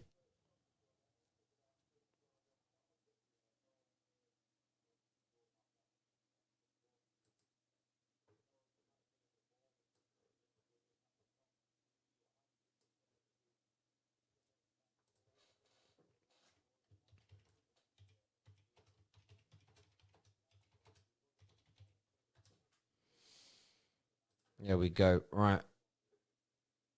So one's saying in these comment sections here.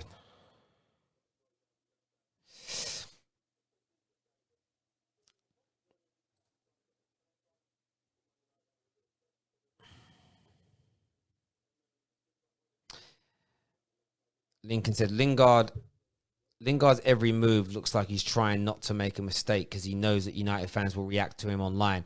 I guess that's a huge contributor to his lack of confidence. I agree with that, by the way, and I don't agree with abusing him. I'm just more pointing out people that say we don't have a style. Oh, we look rubbish today. It's quality of players, and it's why there's still work that needs to be done once you go beyond our first team, because we've had the ball in the right places. And that little bit of work just there before the drinks break where Scotty Mac tried the back heel, I'm cool with that.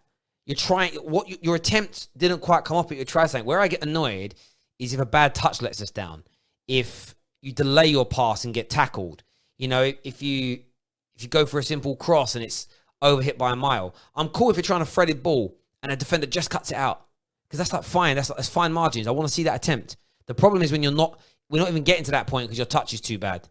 Or you're letting us down, or you're taking the easy route. Or Fred under pressure here has to go home. Fred, when he gets that ball, if Fred's facing his own goal when he gets the ball, he's a danger. He's a genuine danger when he does that. He really is. And any Man United fan that denies that is deluding themselves. It's the one major weakness to his game. Lovely. Oh no, it's not. It's a really terrible pass in the end there from Harry Maguire.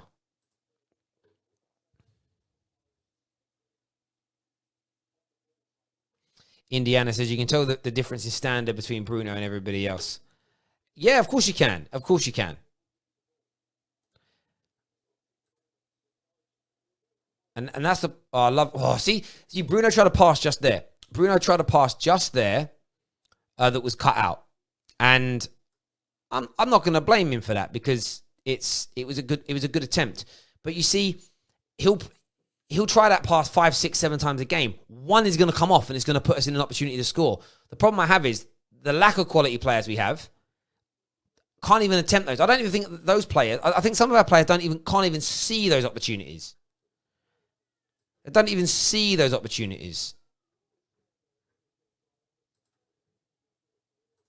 They don't even see the opportunities I'm talking about. I'm cool with it. I'm cool with us trying these things. I really am.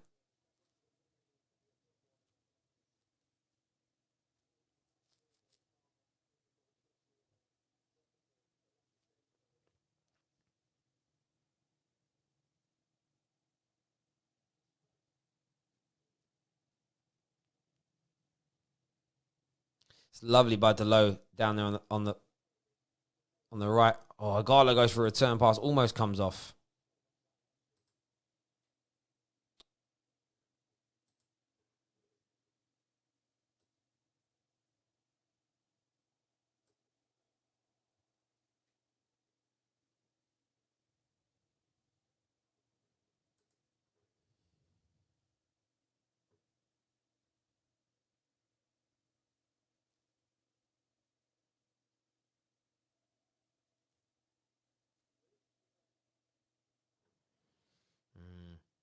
It's not been very good so far.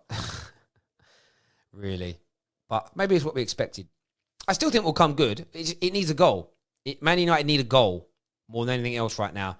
Settle them down, open Norwich up a little bit more, and then we go from there. But Norwich are so capable of scoring. They really are.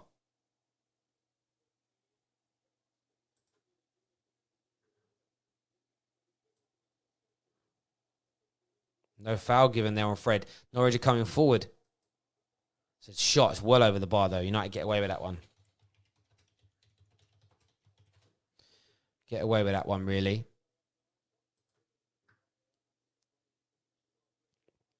We want to watch the game, not you. Well, sorry, mate. That's not what we do here.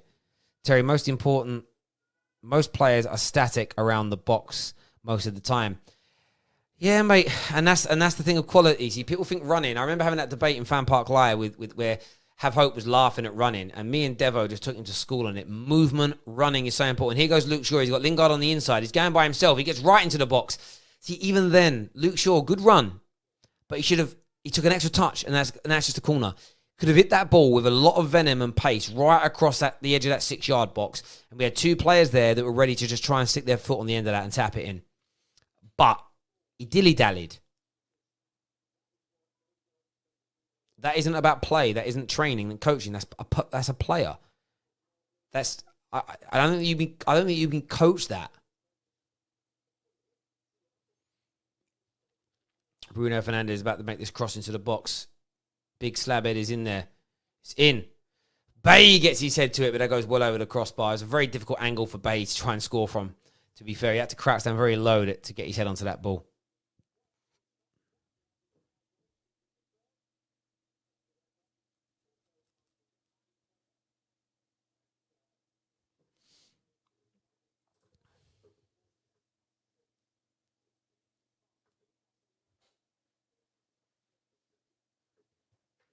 Remember, 3 quarter-final games tomorrow. We haven't actually decided yet which...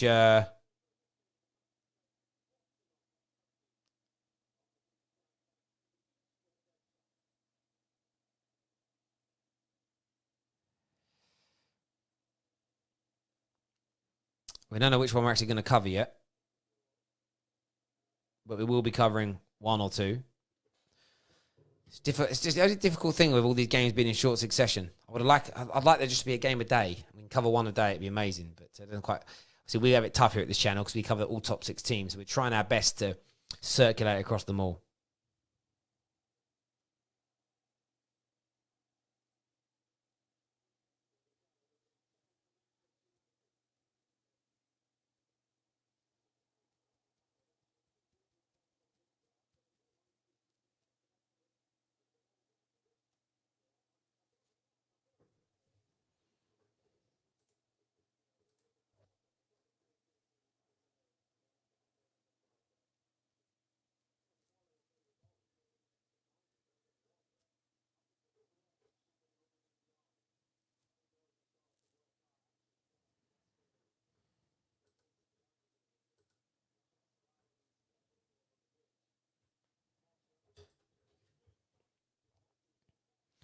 United here in possession, but not really going anywhere. Scotty Mack's trying to drive forward here. That's what we need somebody to do. Pick the ball up and have a drive forward with it. Simple football. But sometimes these simple things are the hard things for people. What we really need is someone to pick that ball up, just have a drive. Drive forward with it. The Lowe's fouled there. It's going to be a free kick in a fairly dangerous area for Man United.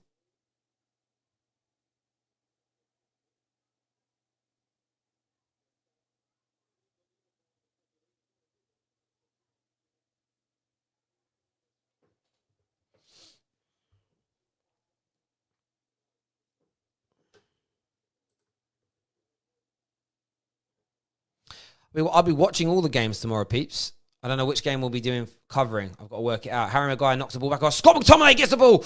Oh, his touch isn't quite good enough there. Should have been better there, Scotty Mack. Good head down there. Oh, Delo intercepts the ball, but then he's caught out. Cantwell. Oh, Pookie's through on goal. Pookie's through on goal. Luke Shaw gets back here very well and covers very, very well. That mistake there from Bundia. Cantwell. Oh, United get away with it in the end. Silly mistake. Silly mistake there. United get away with one. Counter-attack was on. The lowest chance opportunity lets him down. Cantwell plays it into Timo Pukki. Cantwell's pass is slightly overhit that helps. Luke Shaw gets back, but Luke Shaw doesn't jump into a tackle. Remember what we said about AWB in the first in the build-up? About make them make the first move? Luke Shaw just stood there, waited. And as soon as Pukki sort of went to do something, he mirrored it and was able to keep him at bay. United got away with that massively. Need to do much better there. Delo caught. But we live and learn. We get away with it. Lingard now in possession. Lingard back here to Eric Bay. Eric Bay pushing into the half of Norwich. Norwich have every single player behind the ball, making it very, very difficult for Man United to break them down, which most teams do to us. They play the low block. We do struggle to break it down. Ball switched here to Luke Shaw. Lovely first touch by Luke Shaw. Can't quite get past Aarons. Fred now picks up. Feeds the ball in. It's a horrible pass from Fred. United might end up retaining possession. We do. But what's a horrible pass from Fred that was? Scotty Mack in possession. Delo. Back to Bay. United are just trying to move the ball from side to side.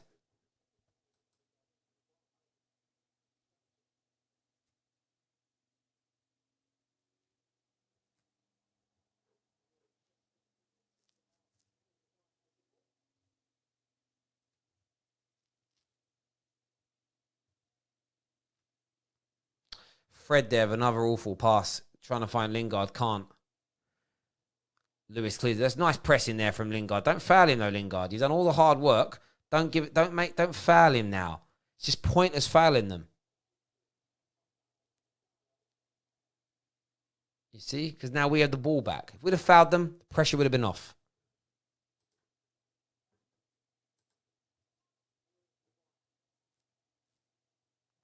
Tom Curry. I don't know if I'd start Henderson just yet, but I'd have him in the squad, play him in the cup games, give him some Premier League outings, have him there to put pressure on De Gea. Let De Gea know that if you keep making mistakes at the level you are, putting in the bad performances, you're gone. Juan Mata here. Oh, gets well down to Lingard. It's Fred! It's well blocked. Fred with a nice tackle there. Oh, Lingard with a great tackle, but a foul's given. Game slows down.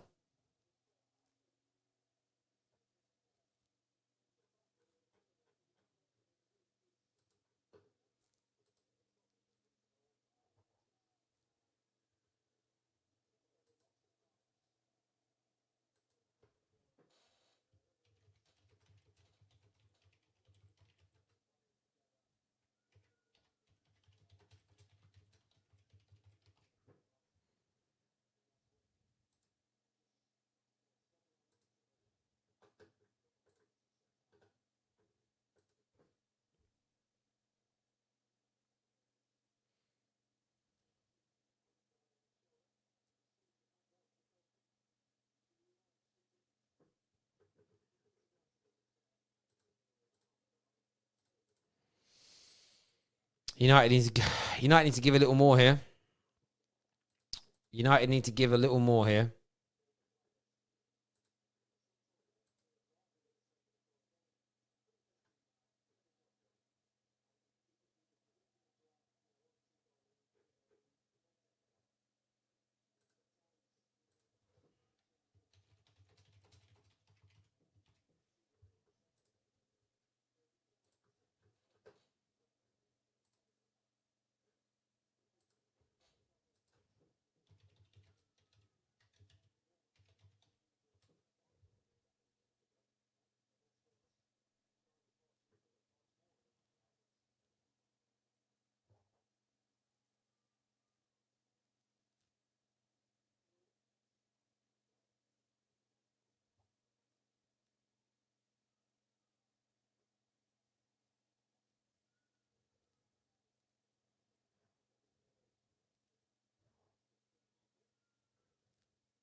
Game's at the 37th minute. So we're getting close to the end of this first half.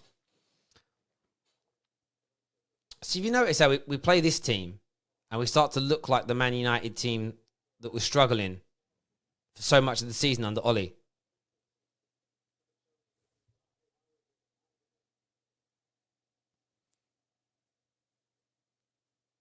Scotty Mac, really good pass at Luke Shaw. That's good control.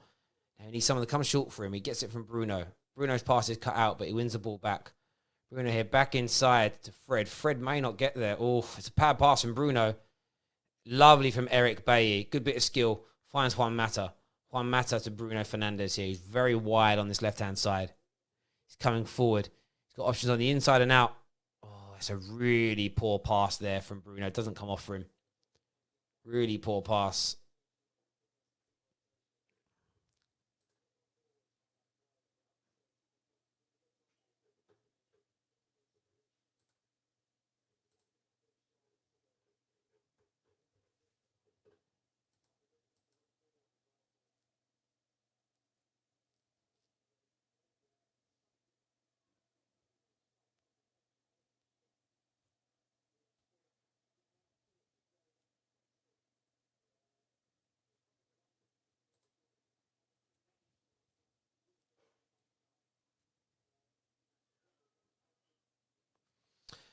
Norwich coming forward here. Not much going on, though. It's given away again by Norwich. Poor play. Scotty Mack in possession. Forward pass here to Juan Mata, who's touched. Straight back to the defenders.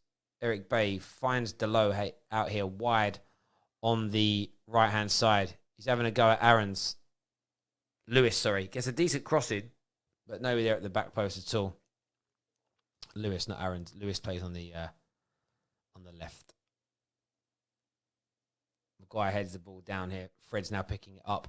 United want to try and look to intensify for this last 10 minutes. I've got to look to 5 minutes this first half. Got to look to intensify. Lingard, ball knocked out to him. Can't keep it in. Goes out for a throw. What's an awful half of football Lingard has had. And I know it's his first game back. I know he hasn't played much. But just dire. Absolutely dire.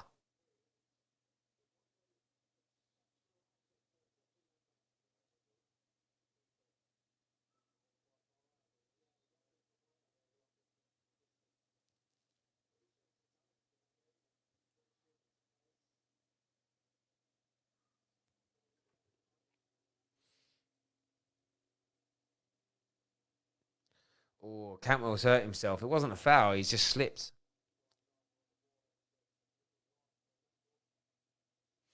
Not really sure what happened to him there, to be honest. It didn't look like he twisted either.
The low there misses the ball in a good position. Jesus. This is just happening time and time again. Over and over again.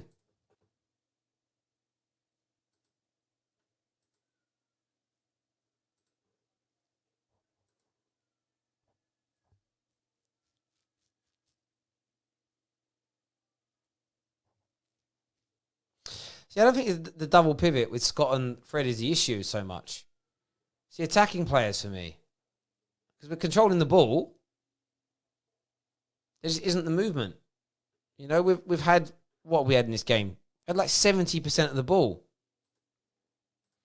The pass completion of our middle guys, 84 and 88% respectively. If we look at the types of passes that have happened in the game as an example, If we look at the forward passes, predominantly forward passes from those players, most of them accurate. It's the lack of movement from the people up front, in my opinion.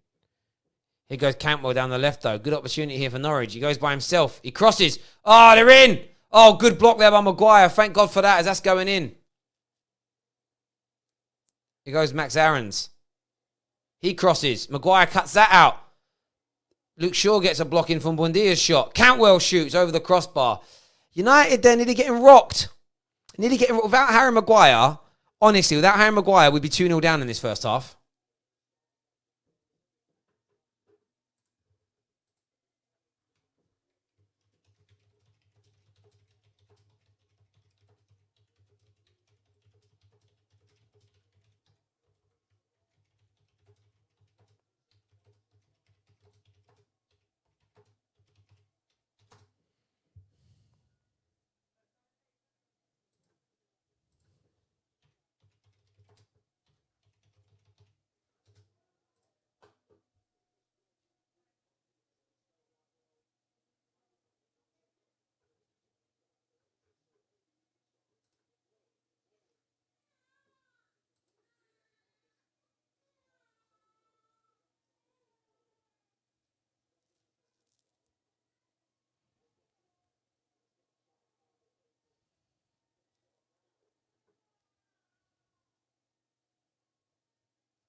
Such a bad first half. There's not even much to talk about.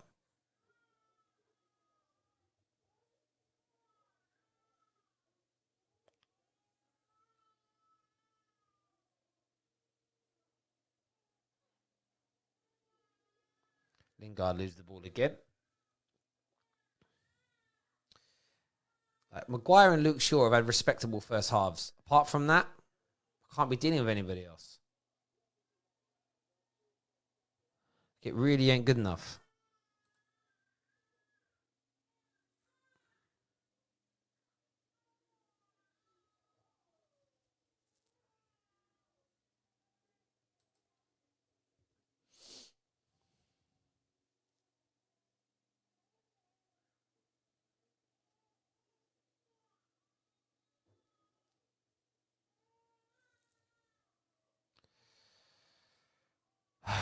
Throw in right deep in our own half. 2 minutes of time added on, but this is dead. Truly, truly dead.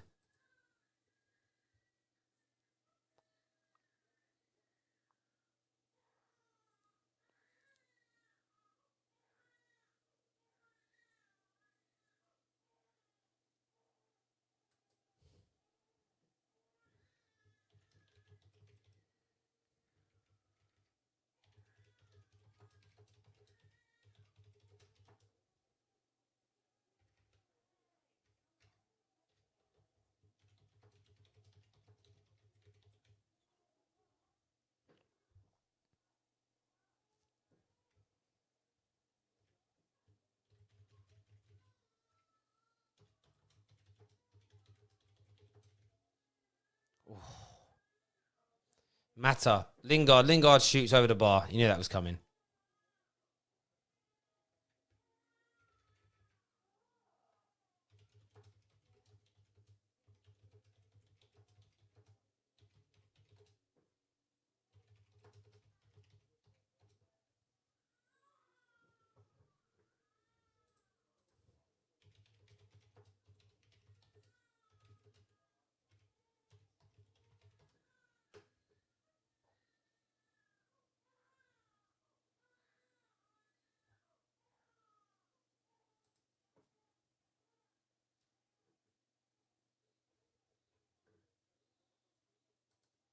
Half time now, ladies and gentlemen. Half time, ladies and gentlemen. But that was boring. I am disappointed. I'm disappointed. I'm not say disappointed. I expect better from these players. But equally, I don't really feel shocked at the same time.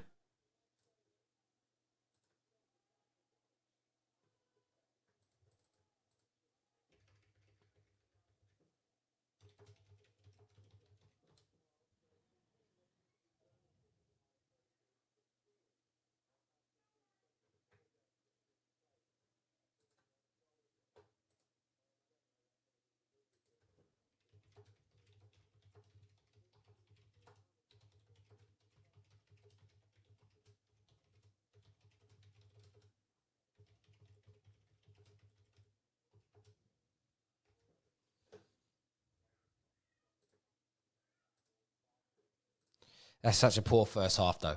It just is. We'll take some calls if you want on Skype, but there's almost nothing to digest. You know, everything I've said to you is there. The biggest issue I've seen is mistakes like this. You see Jesse Lingard in the right positions, not playing the right balls, as an example. And there are other issues within that as well. That's where the problems lie for me. And we've got to improve on that. We've got to improve on that massively. Massively.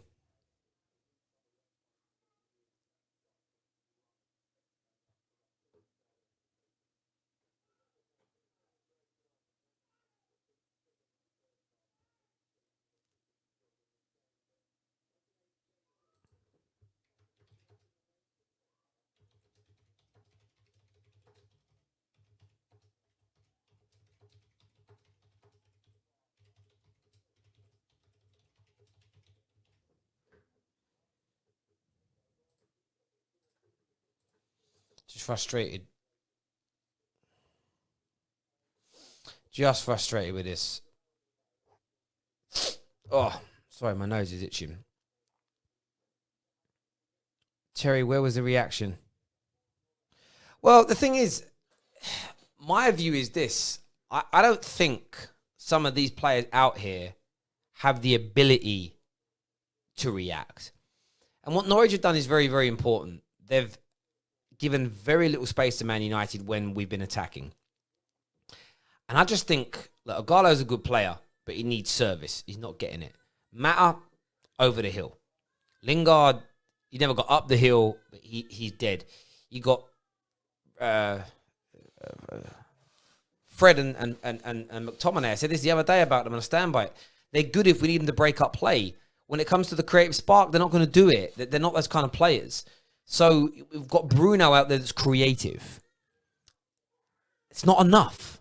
It's never enough. It's never been enough, because there were days when we had Pogba in our team and he was surrounded by this level of quality, and it wasn't enough for him just to create. You know, if at half time you brought on Paul Pogba for McTominay, and if you brought on Rashford for Lingard, just those two would change the course of this game. I would actually bring on Williams as well for Delo, because Delo's been shocking. Bring on those three players at half time, different team instantly. Because now you've got a couple of players that can open them up. It means it's not, right now it's easy to kind of stifle Bruno. If they can stop Bruno from creating by not giving him space, who else are you worried about? It's simple. It's a simplistic model to follow. And I get why Ollie's had to pick this team, because we've got a lot of games coming up. So I'm not angry as such. But this is why we need to go out into the market and buy a deeper level of quality. Because, like I've said before, the system's there. You can see it. There was another piece of footage. There's another picture, which I'll add, right? So we'll go back to this here. I'll add another picture. Hi.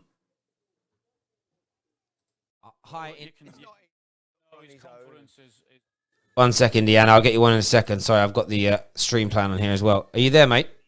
Yes, yeah. Yeah, what did you make of that first half display? Poor. Really poor. Midfield's poor. What I said about the double pivot, what I mean by that is I don't think they know what they're doing in terms of playing the ball forwards. They both run into the same spaces. They run out wide, headless chickens. It doesn't work with them in those positions, those two. It's got to be one or the other, which is why Matic changes games for me. I agree with that. Really I do agree with that. I think, it is one or the other. I think if we're playing against Man City and we're actually playing a counter-attack game, I think they're brilliant, because they break the play up and they move the ball well. But you're right, It doesn't work. And, I've got a picture up on the screen now. They showed 21 minutes in. This is where the back heel opportunity came, where it's not a bad chance by him. We're making the shapes. Mm-hmm. This is literally the shapes that we were talking about this morning on the show that we released. We're in the right positions. However, you've got Lingard, Agallo and Scott McTominay. That doesn't equate to the same quality as Martial, Pogba and Rashford. And that's also the issue we have here at United. We have 5, 6, 7 players who are of high quality. And then I just feel like, and by the way, with Scott Mac, I'm not having a go at him, because I don't want him in his number 10 position. It's not where he should be. For me, he's an enforcer. He breaks up play. He's sort of a side dish to your midfield, but it's central for your squad. As soon as we have a big golfing class between our top 5, 6, 7 players and then the rest of our squad. That's where we struggle to rotate, as an example, and it's where the money needs to be spent in the summer. With, first of all, Sancho, and then looking at the, if for instance, if that's not Lingard and it's Jack Grealish, and if that isn't Agallo and it's Raul Jimenez, it's a different first half. But the problem is that golfing quality, and we can look at Ollie, but at the same time, we have to understand that we've got a lot of games. We've basically got 2 games a week between now and the end of July. He has to rotate. And so that's why I don't want to get angry at it. The difference between the Tottenham game and the Sheffield United game was palpable. But that's the issues for me, mate. And until we address that and buy a better quality squad, I think we're always going to see these things. What substitutions would you make at half-time? I'd like to see a bit more pace on the wings. I think I'd even look at putting Rashford on the right wing just to get him on. I just get him on. I know what you're saying. I don't want burnout. I would definitely put Matic in. For me, I think you'll disagree, and most people probably will, but for me, I still think P1, priority number 1, is a ball-playing, deep CDM. For me, that is number 1. Someone who sees the danger, can play those balls into feet. We've missed that since Carrick. There are players out there. I know I've been banging about him for months. Tonali, I think he's just quality. He's young, but someone like that. If we had Jorginho from Chelsea, it'd be a lot deeper. And what I mean by that is draw the players out. Don't have 4 or 5 players static on the edge of a box. Have someone sat a little bit deeper, knock the ball back to him, and let him spread the play. A player who's capable of spreading the play, not Fred smashing the ball over the bar or mishitting passes, and then Bruno has to be over inventive. He's just trying way too hard. You can see him shouting at the other players. You can tell what standard he wants to play with, what players he wants around him, and what he's got there at the moment. Mate, I agree. I mean, as a player, I would love to come into that midfield. I think he would change the course of everything for us. Would be Marco Verratti. He could just sit there. He's great at breaking up play, but the way he orchestrates, I'm not saying as good as Paul Scholes, but Paul Scholes did it in his latter years, where he's sitting that quarterback role, and he would just dictate the speed of play, and you need it. And they're not spectacular players. They don't have great numbers, but they're imperative to your team. And we don't have Matic can do it, but he's over the hill now. Scott McTominay and Fred, for me, I look at them as, I call them enforcers. They're enforcers. They break up play. They're great shithouses. Do you know what I mean? They're Paul and the Herreras is what they are. I think they're about the same. I think they're the same standard as him, and you need. Do you reckon? Yeah, like I said about Herrera, those kind of players are needed in squads, but you need genuine quality around them. And you know, we had for years. I mean, I remember. It's a shame. Do you know what? Phil Jones, one of the best players I ever saw do something where. And Fergie used him like this for 2 seasons in 3 or 4 games a year, where he just man-marked somebody and pretty much nullified their game. You know, Park Ji-sung used to do that as an example. We did use it with Herrera. That's where I want to see those guys utilised. You know what? We're going up against Liverpool, and we want to take a certain player out of the game. Let's stick McTominay on him all game. You man-mark him. You don't let him breathe. That's what those kind of players are good at, and we need that in the squad. Can they come in and do well? I don't think McTominay's at that level yet. Herrera did it with Hazard and has just took him out of the game. Cool, but mate, I mean, we can debate over the levels. That's not the idea of this. I'm saying that's the kind of player they are. They're not. They can't go in there together and dictate a midfield in a game like this. We know that. But it was because we were struggling to win lots of games all season until Bruno came in, because we didn't have any creativity, or we had Pogba play and no creativity around him either, and it made it hard. I mean, it's just obvious to me. It's really, really obvious. But So say again, what subs would you make? Just so I can remember. I'd put Rashford on. I'd play Matic. I think, for me, I'd take Fred off. Because I think it takes away from Scott. I think it takes away from him being able to hold a position, and just say to him, you play in a 2 next to Matic. Let Matic play all the forward balls, and you just go and break up play. You don't have 2 going off to break up play. One plays the ball, and one can break it up. I think that would help his development. I don't think it helps him with Fred. I don't think it's doing him any favours personally, but I'd definitely like to see. I'd like to see Rashford come on. I think I'd keep a Gallo on. I'd like to see Rashford come on, even if he's on the right wing, and just put balls in the box, a bit of pace. We'll run them down. They're gonna get tired legs, Norwich, and they've not got a deep squad. But I think Bruno's going to need that little bit of help in behind him. Matic has got to be the one to come on for me, I think. Yeah, I get that. Matic will change the game. I think Pogba, we know Pogba will change the game as an example. I'm also a bit concerned with Delo. Delo's just, he's not the standard. I look at it this way. We've got that young lad. Is it Laird in the academy that plays right back? He can't be any worse. And I feel like, what's the point of paying the Delos of this world 20, 30, 40 grand a week to play at a level that an academy player could... I don't know how... Look, he looks good at the youth level. You've got to hope for a good performance from him so you can sell him. I think there's a bit of showtime for him. I think maybe. I do get that. I do get where you're coming from. But the great thing with United, though, is we do have a lot of quality on that bench that we can bring on, that can go out there and do something and change the game around. Hopefully, we'll see a much improved second half. Listen, Indiana, thanks very much for coming on, mate. Chat to you again soon. Cheers, Terry. Take care, mate. Bye-bye.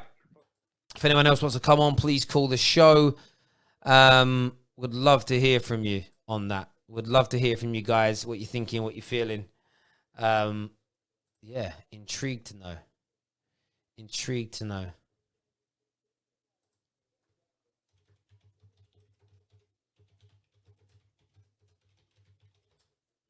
That's how I feel about Man United right now. But there we go.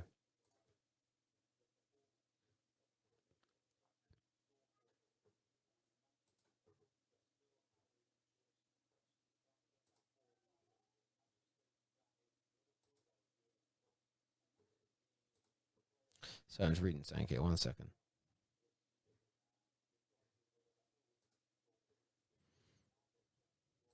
I love this.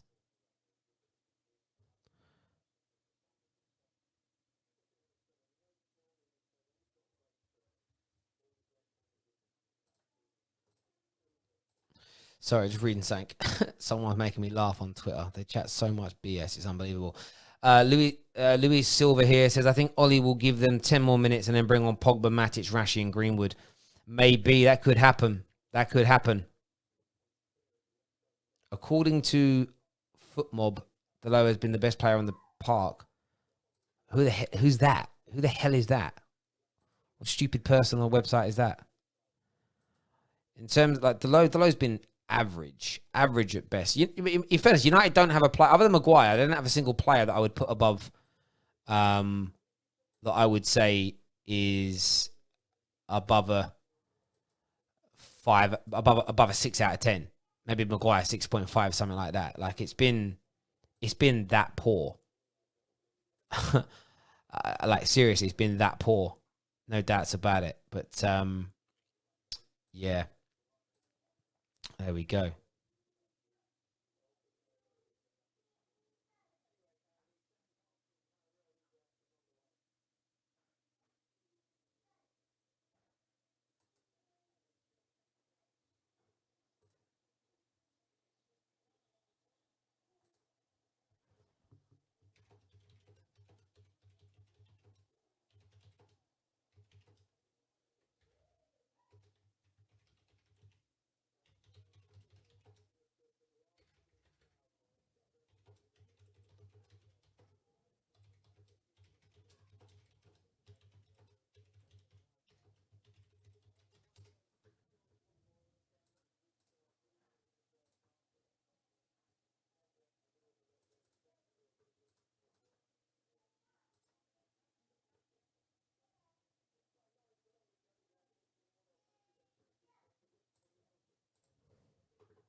Teams are coming back out now, ladies and gentlemen.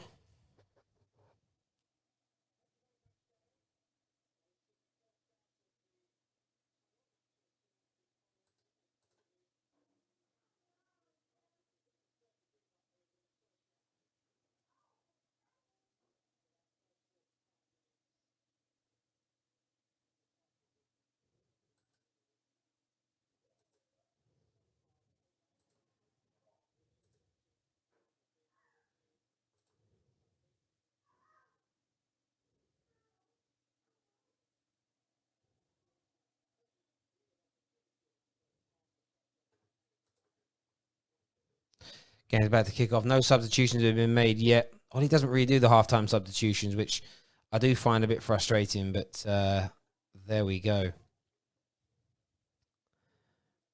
There we go.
Right, United. Sorry about that. So I had to finish a few bits of business off there. There we go. Do me a big favour. Please hit the like and share button. United haven't started the second half off very well at all.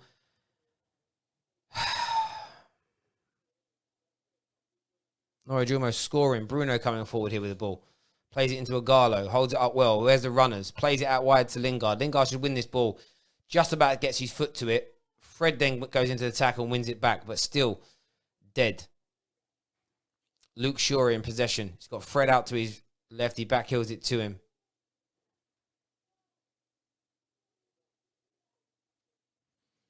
Play switched here to Harry Maguire. Crossed by Luke Shaw. It's not a bad cross, but it is cleared. McTominay picks up at the edge of the box. Back to Bruno. He feeds it to Bay. That's inside the Norwich half. About halfway on the right-hand side. He now feeds a pass down the outside towards Juan Mata. But even if that was Rashford, he wouldn't have had the pace. We've kept it in. A very poor pass indeed. Very poor pass there from Bay. No doubts about it at all. Shocking. It's not even poor. It's truly shocking. Really shocking pass.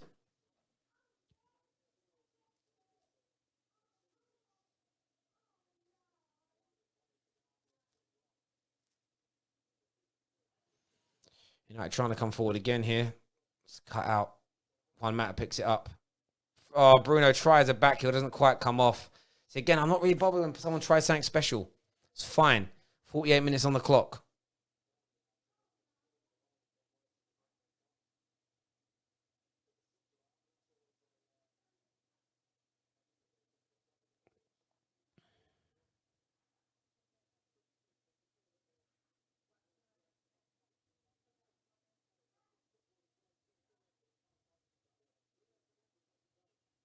Coming forward again here. Norwich.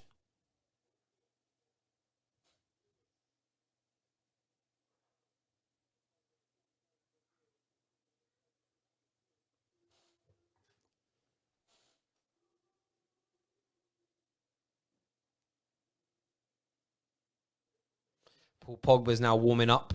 That's massively needed. Paul Pogba is legitimately needed in the second half. There's no doubts about that. How is Fred a £50 million midfielder? Yeah. It depends. For me, we're asking him to do things. Like, we're asking him to be creative. That isn't what he's there to do. But £50 million is because we do like to overspend at this club. So here goes Lukey Shaw. He's been good this season, though, Fred. I'm not going to start transing his name because he hasn't been great since the restart. Like, from October until the break, that 5-month period, he was great. Maybe you don't handle pressure well. Throwing it out there. It's not like a conclusion. It's a very loose theory. Maybe knowing that he's got Pogba back and we're linked with these other players now, he's not handling the pressure. Maybe he's a player that likes to know he's number one in that position, and that brings the best out of him. You know? The same way we've seen Chris Smalling and Johnny Evans improve when they've gone to smaller clubs when the expectation's lower and they're pretty much guaranteed to play. Here goes Luke Shaw. He crosses. Igalo's in! That's a goal! There's a goal! Igalo! My guy! Yes! United get the breakthrough they needed. Maybe the breakthrough they didn't deserve to many. We are going to check to see whether that's onside first. We are going to update the scoreline. But Man United take the lead. It's my guy, Odi and Igalo. Ball's played out here by Harry Maguire into the middle. Luke Shaw crosses. Oh, it looks like it might be offside. Ah, it's well onside. And then Juan Mata there with the assist. It's well onside. Well onside. A good cross by Luke Shaw as well. Lovely little flick. Was it Juan Mata that gets a flick? And then Agallo there, predatory instincts. Bang. He shinned it. He shinned it. But we don't care. We take the lead. There we go. There we go. Don't care whether it was deserved. 1 foot in the semi-finals. Let's pick up the pace now, Man United.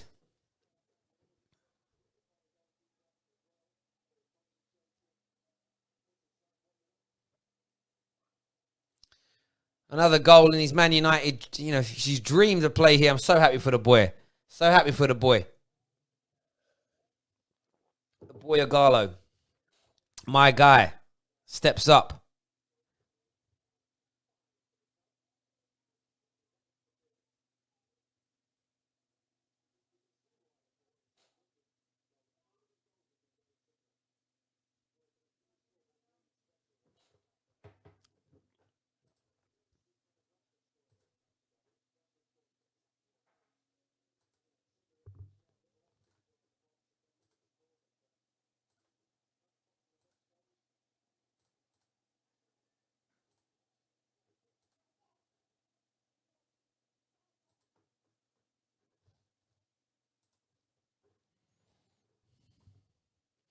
corner for Man United to defend here. Really important that we defend this well.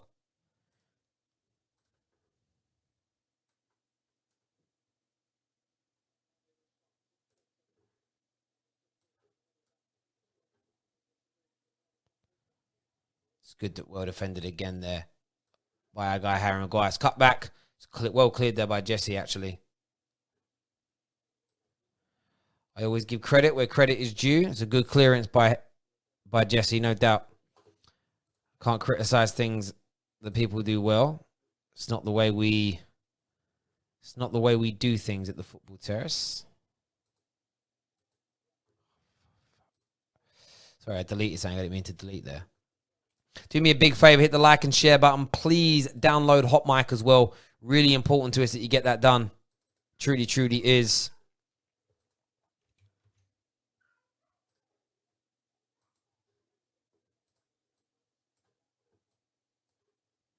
United pushing forward here. It's Delo on the right-hand side. A few step overs. Goes to the early cross into Agallo. It overruns slightly. Bruno Fernandes keeps it in. He plays it back to Lingard, who's in the area. He shoots.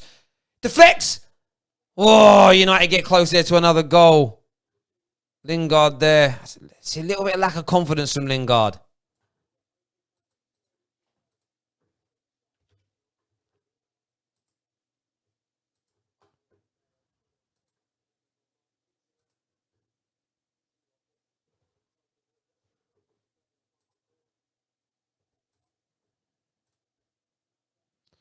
United now just starting to pick up this pace a little bit. Norwich, of course, going to have to come out and attack a little bit more. They're going to have to be a bit more free flowing in the game.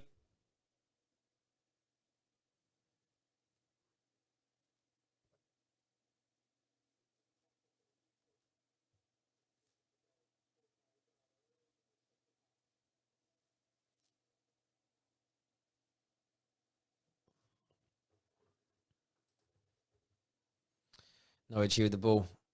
Long ball down the left, play to Lewis.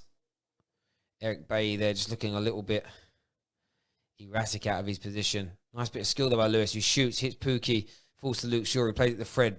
Fred goes back to Luke Shaw. Didn't like that. But Norwich starting to look a little bit tired, a little bit fragile now. Oh, another poor pass from Fred there. Loses possession stupidly. It's a very simple pass he had to play. Just a very simple pass.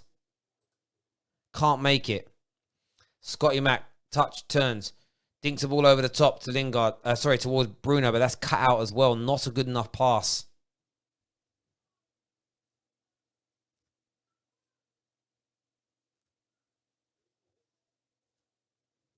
Lewis bombing forward again down the left.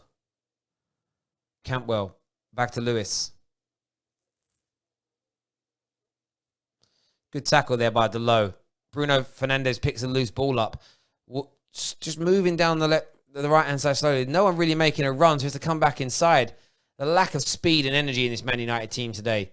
Considering the vast majority didn't really play much against Sheffield United, there isn't really an excuse. I know it's very warm at the moment, and we don't really play in this kind of weather in the UK, but I want to see more energy. Ball dipped into Agallo. Agallo here, trying to hold it up, but gets tackled. That's fine. He's trying to do his best there. Defended well by Godfrey. Lingard's going to get beaten to this. Yups, moving forward with the ball. That's well done there by Fred. He cut the ball out very nicely. Scott McTominay holds on to possession, gets a free kick. Now take it quickly. Take it quickly. That's it, Scotty Mac. Bruno on the ball. Mata plays it into Lingard, who's got a bit of room to drive into here. Have a little run, Lingard. Show a bit of invention. Go for it, Lingard. Go on, Lingard. Have a run at him, son. He crosses. That's a really good cross by Lingard. No one else making an effort to get into the box, really. Can't blame Lingard for that. That was nice football. That was nice football.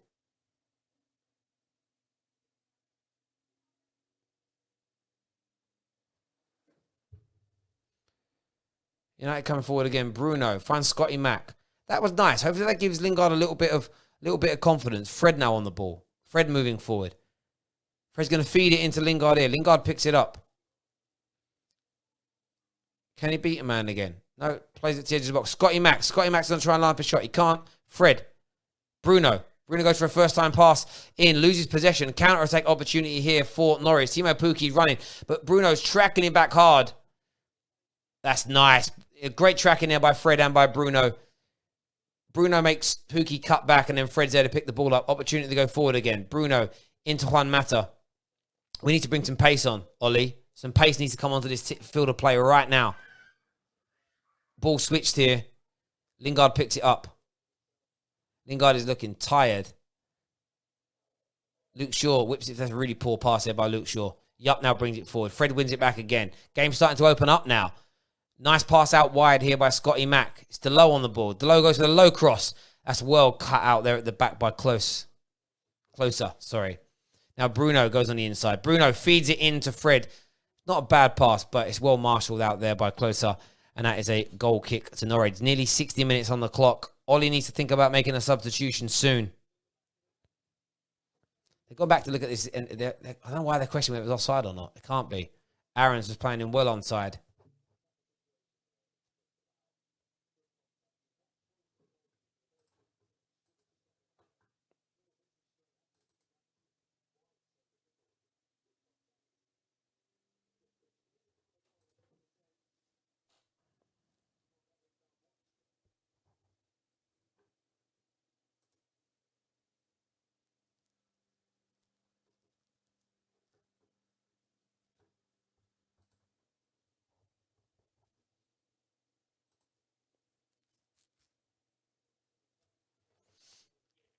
Norwich pushing forward here.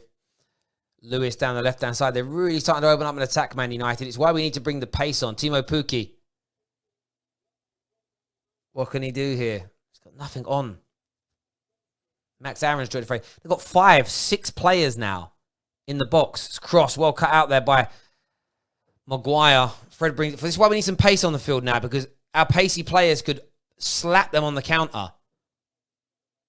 Oh, Fred's pass to Bruno. Doesn't quite make it. Bruno gives a foul away there. We need some speed. We need some speed on these counters. Come on, Ollie. If we have no speed in the attack and Norwich are not playing low block anymore, we can't do anything. It looks like we're making at least 2 substitutions now anyway. We need some speed. Speed of mind, speed of feet. We need both right now.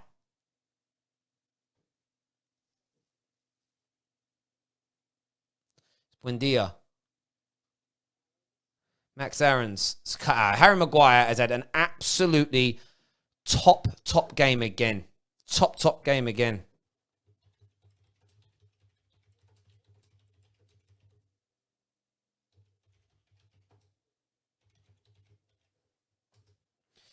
Rashford's coming on. Greenwood's coming on. Williams is... The pace is coming on now. The pace is coming on. Ollie must be listening to the show. Must have me... he's got me in his ear, I think.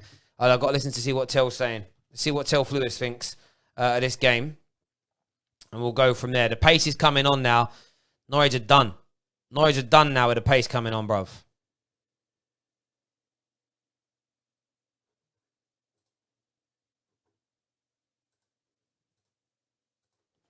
Remember, we're live after the game. Live fan cam reactions. And then about 8:30 this evening, the Arsenal show is going to be on.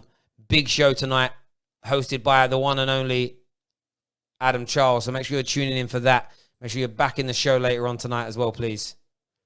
Man like Rashford coming onto the field. Williams is going to start versus Brighton. That's why he didn't start today. Hope so.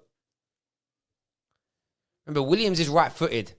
I think Shaw might come on. I don't know yet. Some of you might be in front of me. I think Luke Shaw. Yeah, Luke Shaw's coming off a lot of football since he's been back. Williams coming onto that left-back role. I assume Lingard will come off for Rashi.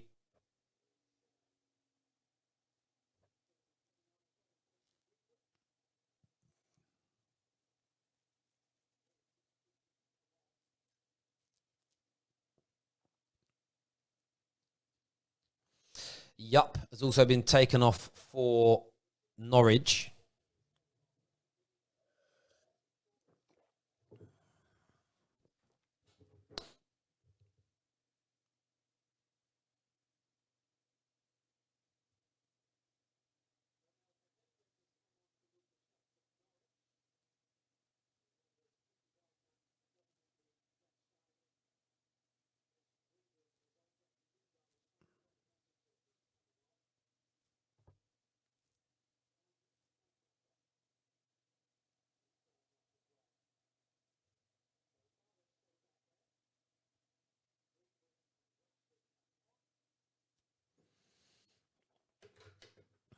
Rashi on the field now. My guy, Marcus Rashford. Such a baller, man. Such a baller. So it was Lingard, Shaw, and Mataroff, Greenwood, Williams, Rashford on. No Paul Pogba as of yet, which, yeah, I can maybe understand. I wouldn't mind seeing Pogba get 10 minutes in this game. Just another little bit of fitness under his belt again. But we know he'll be back for Brighton. We know he's going to be back for Brighton. Jeez.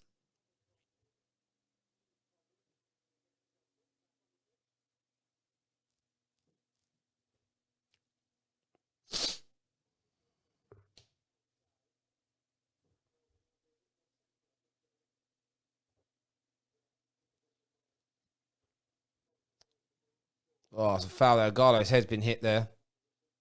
He's down. He's in a lot of pain as well.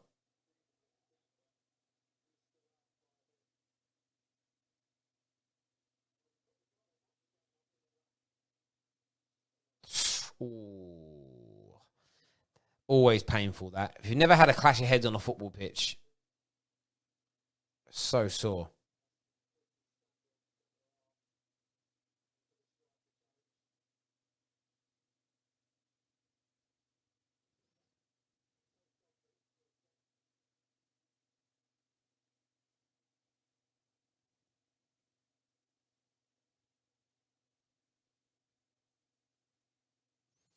Free kick to be taken here by Bruno. It's whipped in. It's not a bad cross.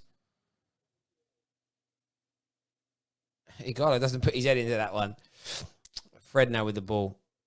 Finds Bruno. Bruno first time cross, you see. First time crossing. They cut that out, Norwich, but it's so important. They're looking to counter-attack now, though. Balls looks well overhit there by Cantwell. That's fine. That's fine. We'll take that all day long. All day long we'll take that. All day long we'll take that. Thank you, saying I'm a Don. I don't think I am, but thank you for saying it anyway. It means a lot.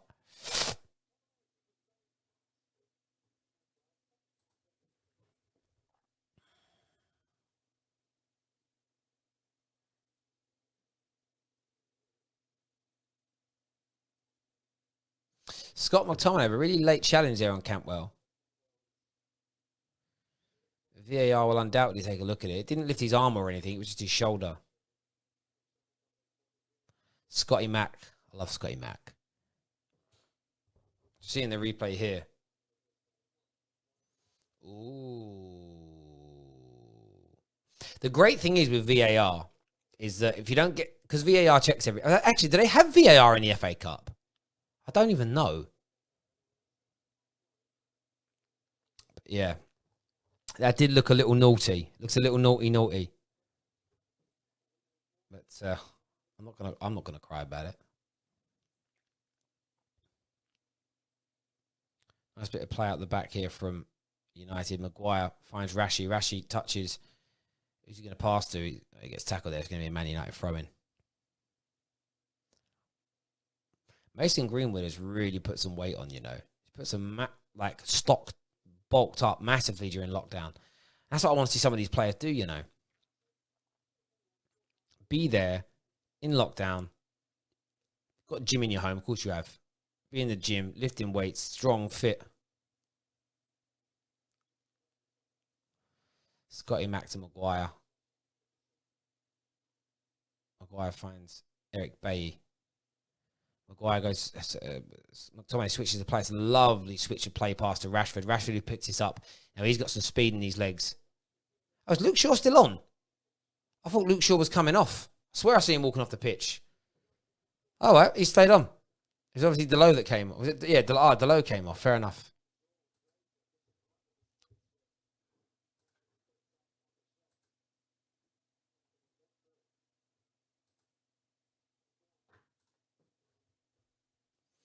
Oh, Rashford, nice dummy in turn, but falls over.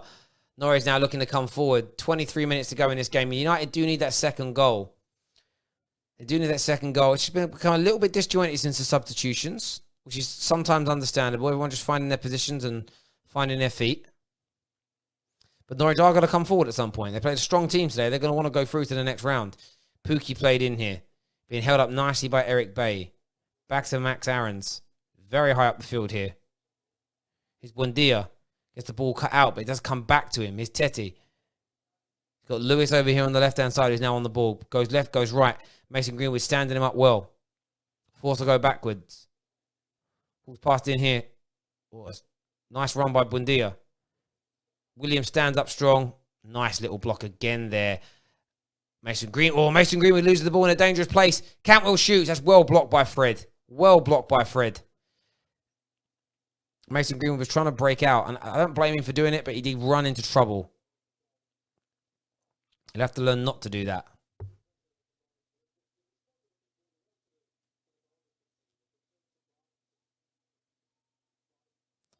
Buendia have a lovely ball on the outside of his foot. Finds Lewis, who crosses. It's cut out again very well by Maguire.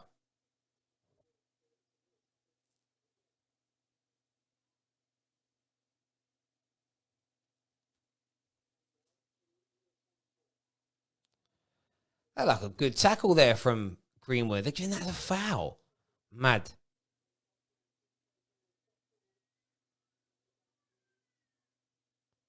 I can't believe that's given as a foul. Like, you have to get that's a madness. Free kick in a dangerous position here to Norwich.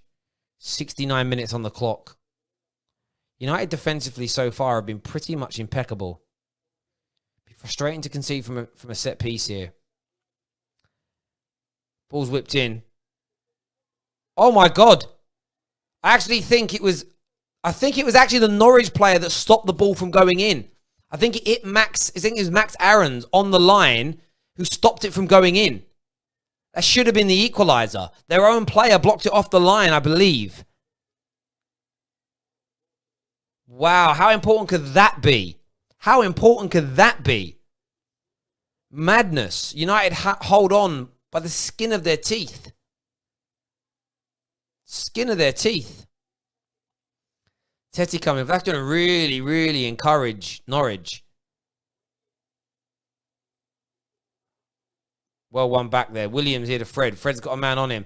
This is what United have now got to look to do. They've got to try and pounce quickly. Get the second goal. Kill them. If we sit back and take too much pressure, all we're going to do is encourage Norwich to try and come at us. They haven't got the low block on anymore. They haven't got the two banks of four protecting them. They can't afford to do that. United are passing the ball far too slowly. Got to move this ball quicker with greater pace. I know it's a warm day. I know it's draining. Get the second goal, then relax a little bit. Luke Shaw here plays the ball down the line to Bruno Fernandes. That's not a good enough pass from Luke Shaw. It's overhit. Actually, it might have been Godfrey here. I'm not sure who it hit. I didn't see the replay yet.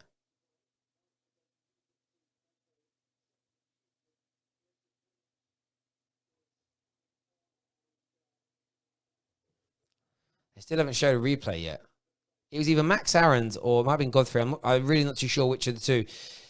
Pukki's been taken off. Poor game from him. I see Flex from United Stand tweet basically saying that Timu Pukki has been space jammed. And I kind of agree. Let's going to watch this again now.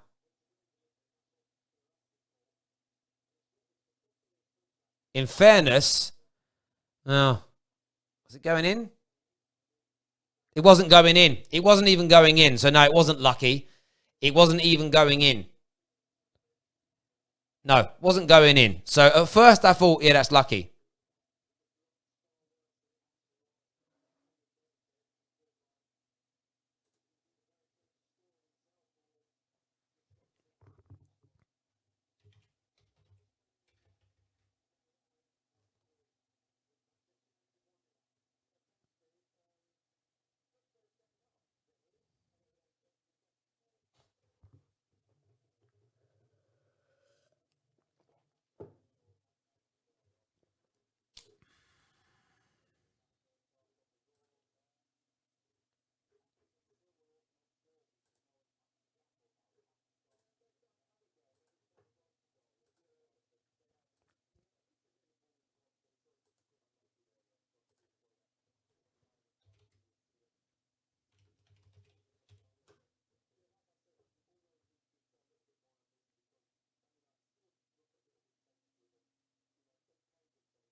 Cantwell shoots. Oh, goal! Goal! It's 1-1. Really good shot there from Cantwell. Norwich equalise.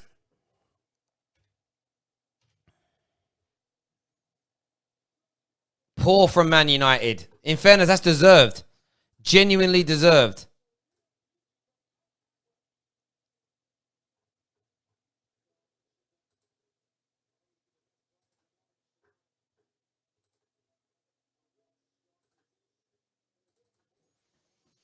They work the ball well here. Bailly misses the ball.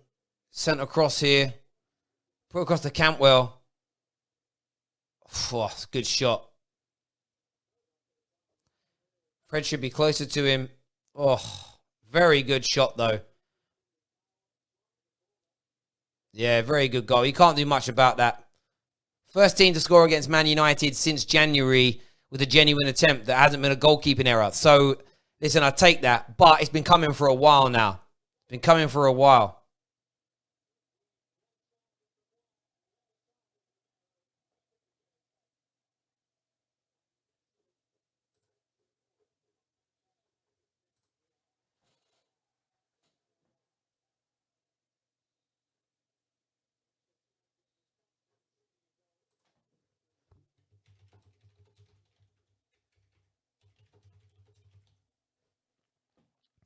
United have got to step up now.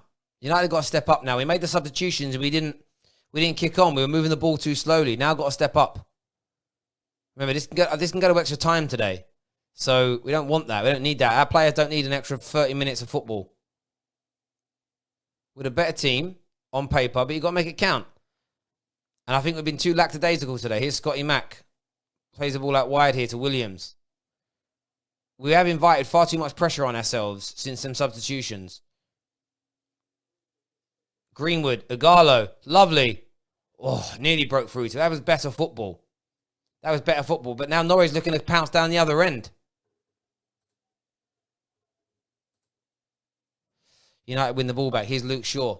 Finds Rashford on this left-hand side. He's going to have a bit of a drive. He hasn't really run at anybody yet. That's what we need to see him do. Tries to go around the back there of Aaron's. Gets a corner for Manchester United. He's got to step up now.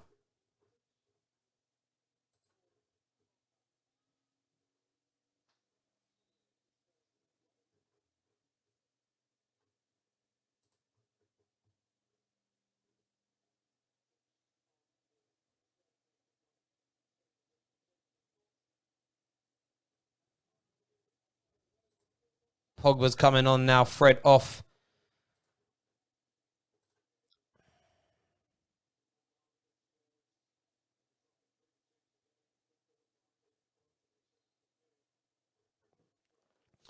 Cross here from Bruno.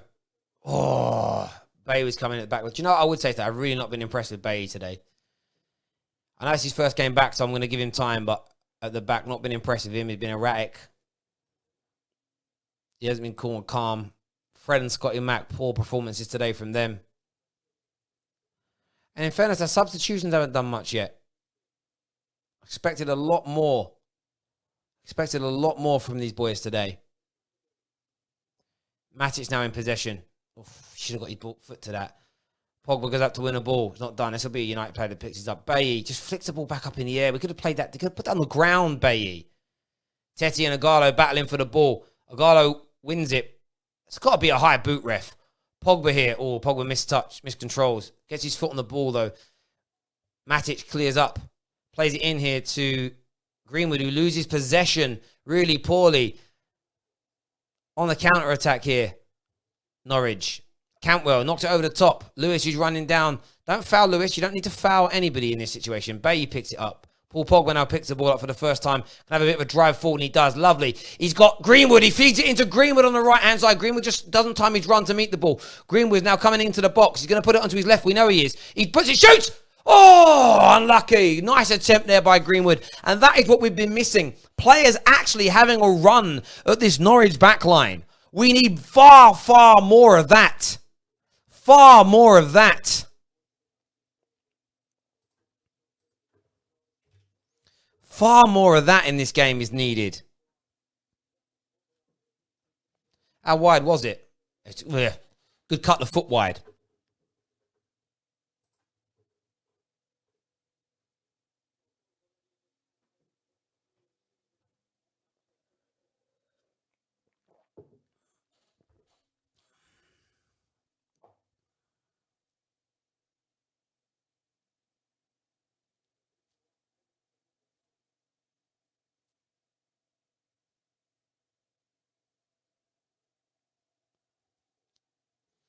Foul there. 10 minutes to go in this game. United have got to pick this pace up. United have got to pick this pace up. You see there, Pogba gets the ball and drives forward, then finds the right pass.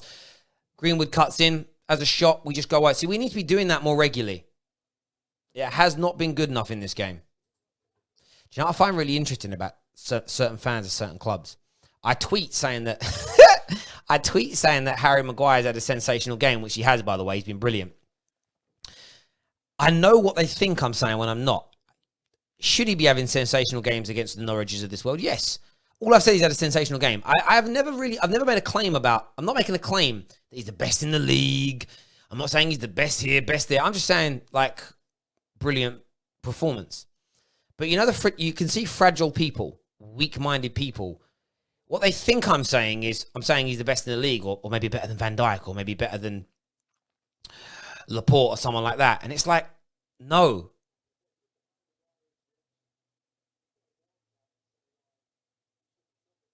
Yeah, I'm looking at that there. I can't believe he should be stopping that. It's not that great a shot. You know, when you look at it, yeah, it's true. So, yeah, I look at these things and I just think to myself, sometimes I look at these situations and just think to myself, people are like, when Martial got a hat-trick the other day, oh, God, they nearly got a second goal there. It was a good goalkeeping for Mero.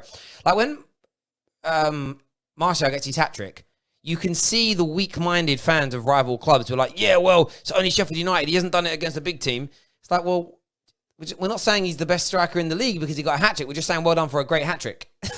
But fragile people take that as, oh, you're saying he's better than my favourite player, or better than my centre-back, or better than my striker. No, he's just having a good game. Like, it is what it is. I love it. I love it. Imagine being triggered by me saying a player is having a sensational game when they're having a sensational game. Luke Shaw coming forward down the left here. But United got to step up here. And let's concentrate back on this game. Paul Pogba on the ball. Plays it into Bruno. Bruno to Matic, who's very high up the field. Oh, nice. See, that was a nice dummy by Bruno. Luke Shaw's not alert to it, though. Crosses the ball. What was that, Luke Shaw? Jesus Christ. Matic now on. Jesus, Luke Shaw. What was that? That was one of the worst crosses of the ball I have ever seen in my life.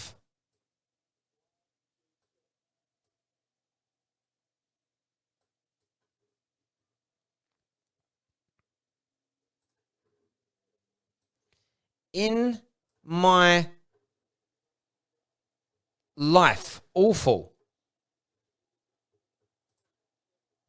Oh, they're going to score. Oh, he cut it back instead of squaring it. Woo, just wide. They're peppering us here. Norwich City have been a better team today. Norwich City have been the better team today so far. No doubt about that in my mind. And if they win, they thoroughly deserve it. You won't hear me say anything other than that. They will thoroughly deserve it if they win this game. We have been lackadaisical. We have been lethargic. And I actually think we've been a little bit unprofessional. Lost the ball again in another good position.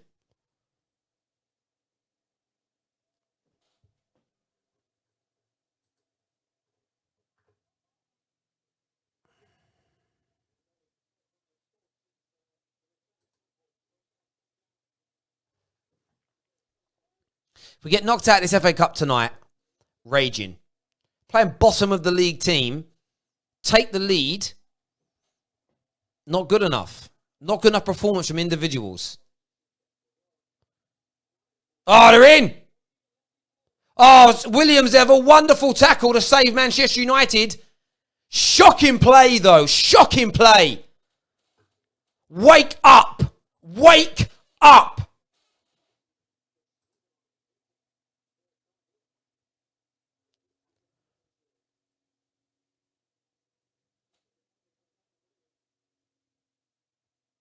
Honestly, our defence today is the only reason we're still in this game. The midfield and the attack have been asleep. Greenwood here. Bruno. Finds Paul Pogba. He's got a man straight on him. Oh, his pass is slightly behind Luke Shaw. They're sitting deep. Bruno. Pogba. Bruno back to Pogba. Oh, he loses the ball. Foul given. Jesus Christ. We are not on song today. Not on song today at all. Hasn't clicked.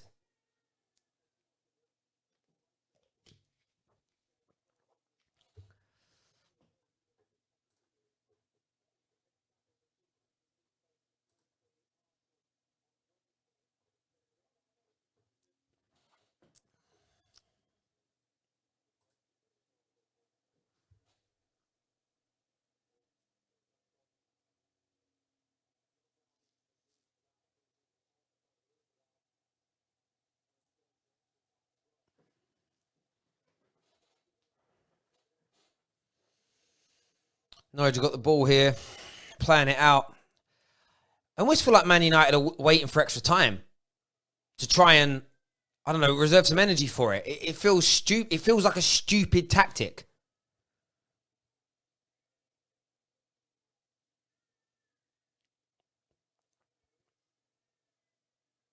Nobody looks bothered.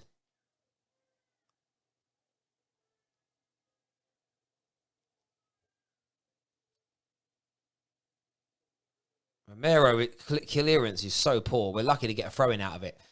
Very lucky to get a throwing out of it.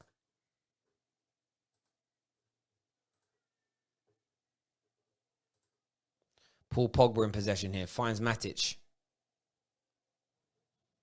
Matic to Eric Bailly. He's got Williams on the right-hand side who's coming forward. Not a lot of room to run into. So what he needs someone to come. He needs someone to come to him. Here's Pogba. Pogba touch. Pogba's turn. Maguire coming forward here. Oh, overhit pass there, Maguire. Had a really good game, but that pass, I've got to criticise you for it. It was poor. Rashford as well, on his heels. On his heels. It's lackadaisical. Cannot be... not right.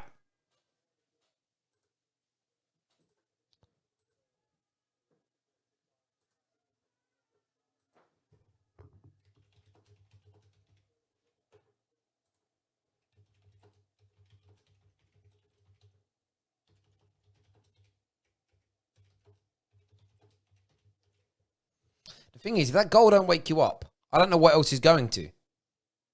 I don't know what's going to wake you up if that goal ain't done it. Pogba here.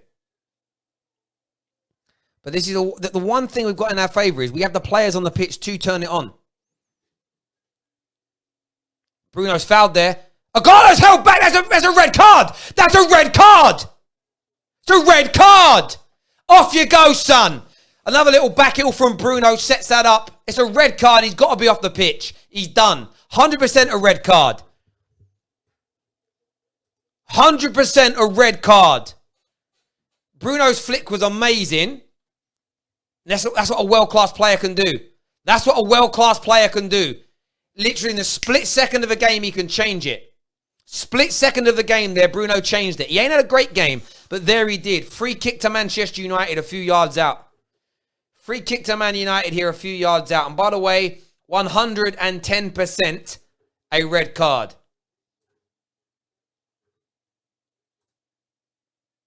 110% a red card. I don't want no complaints from anyone about that.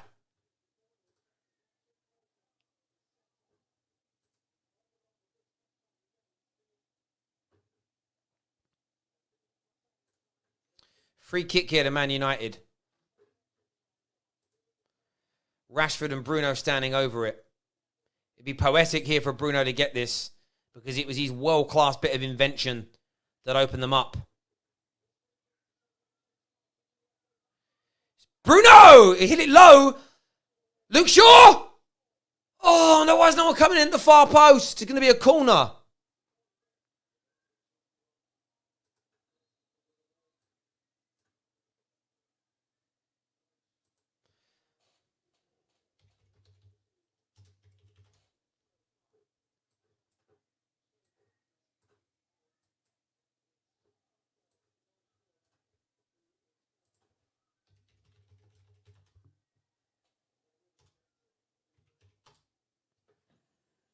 Let's see what Cantwell being substituted off now. He's had a really good game, to be fair, the boy. He's had a really good game, to be fair.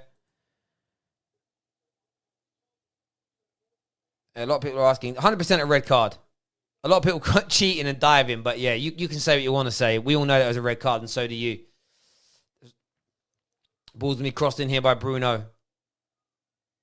Hit him well. Bailly. Luke Shaw here. Another good position to get a cross in. Very deep cross again. Bruno controls it. Dinks it across. Oh, it nearly falls to Rashford. Rashford turns. Tries to get it onto his right foot. He can't. He's got to feed this ball to somebody. Williams. Here's Nemanja Matic. Lovely pass into Luke Shaw. Luke Shaw cuts it in. Igalo. Igalo turns. Oh, it's blocked. It's going to be... There we up in the game now. Come on, United. This is what we've got to do. You've got to up the game. You've got to up the game. They're down to 10 men. 6 minutes time added on. Let's go. Let's end this. It's not how you start. It's how you finish. Bruno gets the ball knocked in. Not a good enough pass from him. Paul Pogba's going to pick this up. The red card's got to help Man United, but it's thoroughly deserved because Igalo was going to go through and score. So there's no sympathy there. Greenwood to Pogba. Pogba's going to find Bruno. Bruno, first time pass. Isn't good enough. He's not had a good game today, Bruno. Barring that bit of world-class magic flick that opened things up. Here goes Bruno again, who dinks it over.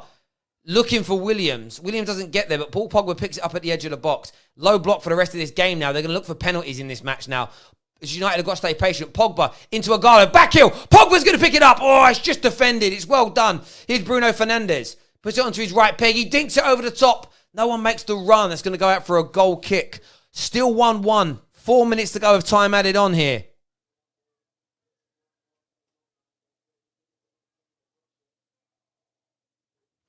Do me a big favour, everybody. Please go over to Hot Mic and tune in now. There we go. If you haven't subscribed to us yet, please do download it. Get with that little promo code there. You see my finger pointing at it. Use TFT promo code. Come subscribe to us over there on Hot Mic. It'd mean a great deal to us if you could. I know a lot of people are still crying about that red card. I'm not too sure why people are crying about the red card. 100% a red card. 100% deserved red card. It was a red card. Can't be denied at all. I would like to see someone try and deny it, though. It's not a red card because... I'd love to know why, but I'd love to know why, though. Do you get what I mean? That's what I love about rival fans. Not because you're Man United. That's the only excuse you could have. It's because you're Man United. That could be the only reason. Hit the subscribe button as well, please, right now on the Uber the Tube. Oh, don't concede now, United. Matic wins the ball back very well. Finds Rashford. Rashford's touch is very, very good. Feeds the ball out very well to Mason Greenwood, who can run here. Mason Greenwood cuts it back. Finds Matic, who's up with a play. He's got Rashford here on the inside. He plays it beyond him to Luke Shaw. Luke Shaw's got Maguire on the overlap. Doesn't go for it. He goes for a shot stupidly. Rashford here. He's going to line a shot up. He's given handball against Luke Shaw. Play's going to come back here. Still 3 minutes of time added on. Does this go straight to penalties or to extra time?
This game's getting very narrow, very tight.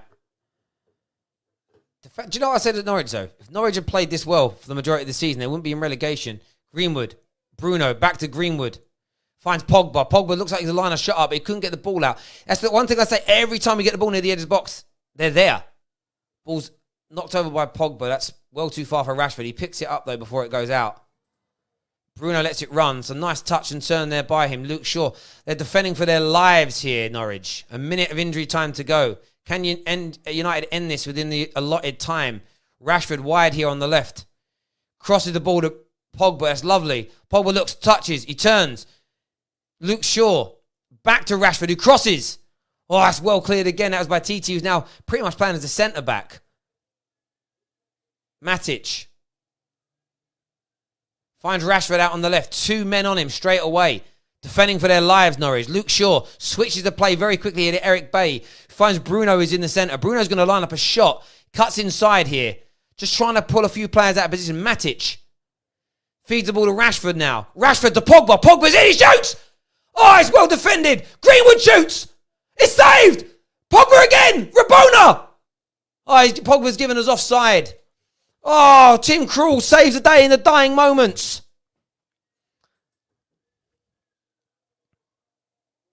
Good first save from Pogba's shot. Greenwood's shot's going in. It's saved again. Pogba was offside. The Rabona wasn't going anywhere. Wow.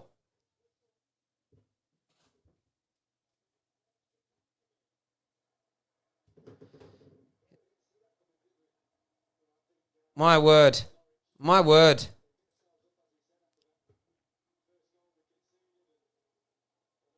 And that's end of the game. We are now going to... Do we go to extra time or is it straight to penalties?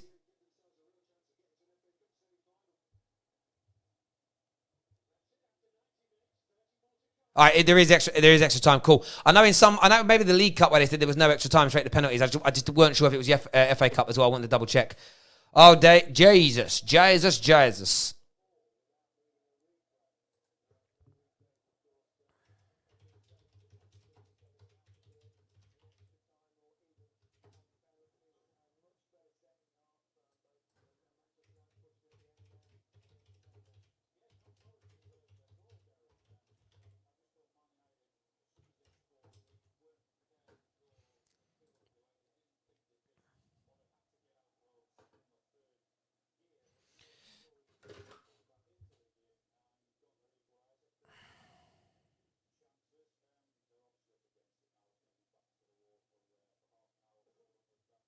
1 sec. Adam, we're probably going to have to push your show back. This game's gone to extra time, so can you guys do it an hour later? Let me know, bro. Obviously, the Arsenal show's meant to be tonight, but we might have to push it. This is going to be like normal television schedule being pushed back. The advantage for Man United is we're playing against 10 men. We're playing against 10 men for the remainder of this game. And I expect us to pick up the victory. And look, if you can't do it in 90 minutes, fine. But you've got to step it up. And we started to towards the end there. We've just got to keep that the intensity levels high. We've got to keep pushing forward. We've got to keep doing what it is we do. Let's take a look here over at Hot Mic and see what's being said. I just gave you a tip. Don't eat yellow snow. Cheers, Doug. That's well done. Pogba and Bruno, bring the best out of your team. You don't follow them. They just get them through. I don't know what that's trying to say there. I don't even know if that makes any sense to me, but there we go. Long way to go in this second. There's still 30 minutes to go in this game, and boy, it's going to be nerve-wracking, bruv. It is going to be nerve-wracking. No doubt about it.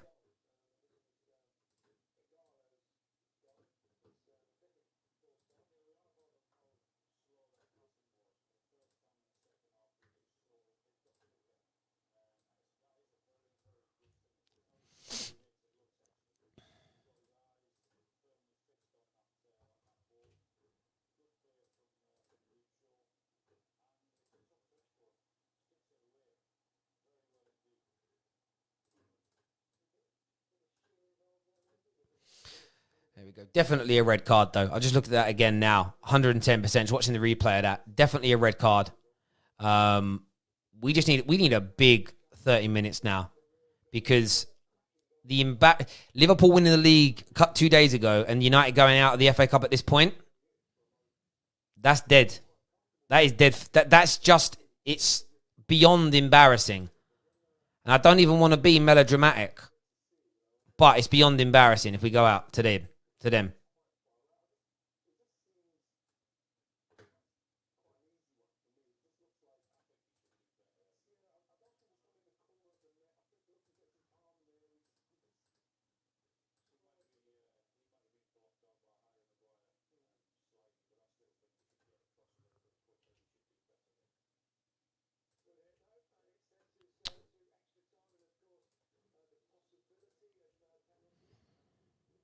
Yeah, just listen to the commentary there from the BBC. They said the same as me. Now looking at that again, Romero should be saving that. But it's those things that always leave you frustrated as a fan. When you see those things go in, you see those moments in games, and you just think to yourself, how are we not saving that? How are we allowing that to go in? That's the bit that's frustrating for me. How are we allowing that to go in? It literally isn't good enough for Man United to be conceding goals like that. And again, I would look at that now, and I'd say it's a bit of a goalkeeping error. It's another goalkeeping error. Our defence must be so annoyed this year. And I'll tell you why. Because For years, it was our defence letting our goalkeepers down. It's like roles reverse now. Now it's like our goalkeepers are letting the defence down. The defence are putting in good performances, you know, keeping clean sheets and doing everything they need to do. But the goalies keep making bloody mistakes. It's so infuriating. Like, it really is infuriating to see. But here we go. Second half is beginning. It really is. Maguire coming forward here. Finds Luke Shaw. United are going to be knackered. It just doesn't bode well for the Brighton game. Luke Shaw finds Paul Pogba. Do you know what's been really good today? Agallo, lovely football from him. Should have played the ball back there to Pogba. He didn't. Bruno shoots. He deflects. Pogba! Oh, just wide. It's going to be a... Oh, Pogba nearly gets onto the end of that. It's a shot from Bruno that deflects, and Pogba nearly gets himself onto the end of it.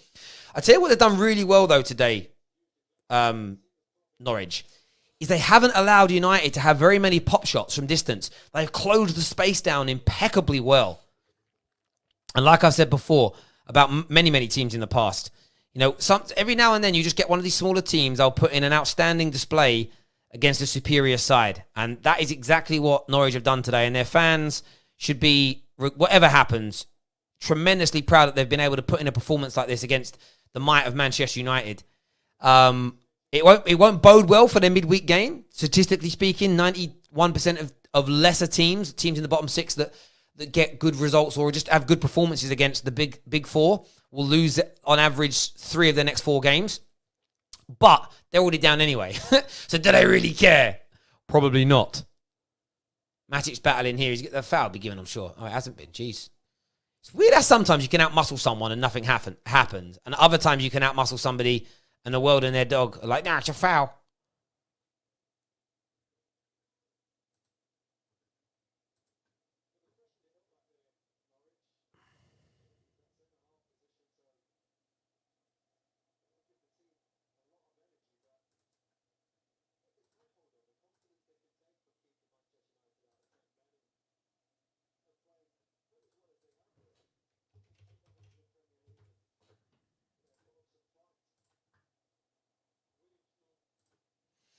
Pogba gets onto the ball here. Do you know what we've got to do? Is not bloody panic. United just shouldn't be panicking now. We've got the extra man. Play with some speed. Play with some authority. But don't panic. Wait to play the right ball. Wait to make the right pass. Here goes Nemanja Matic. Because Norwich now are not going to attack. Bruno with the cross. It's not bad. Falls to Rashi.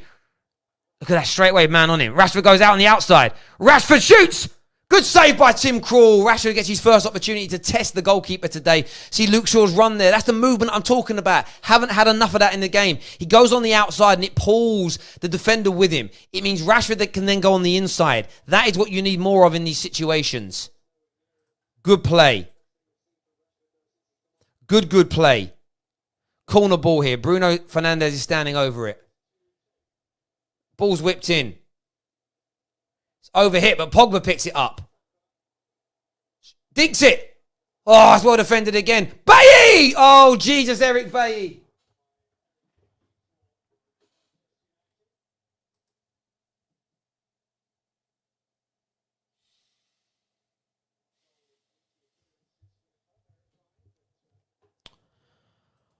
Oh, God. Oh, God.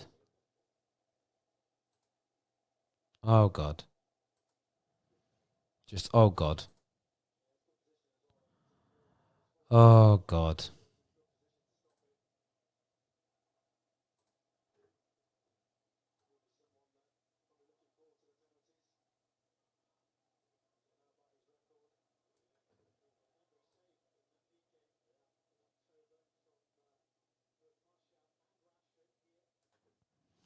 That shot. My word. That was so poor. I don't even really know what to say.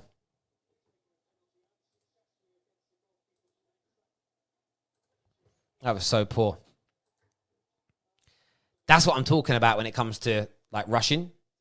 That's what you don't need to do, Bay. Just get the ball down and pass someone that can shoot. If it was at the last second of the game, I can understand you doing it, but it isn't. Madness.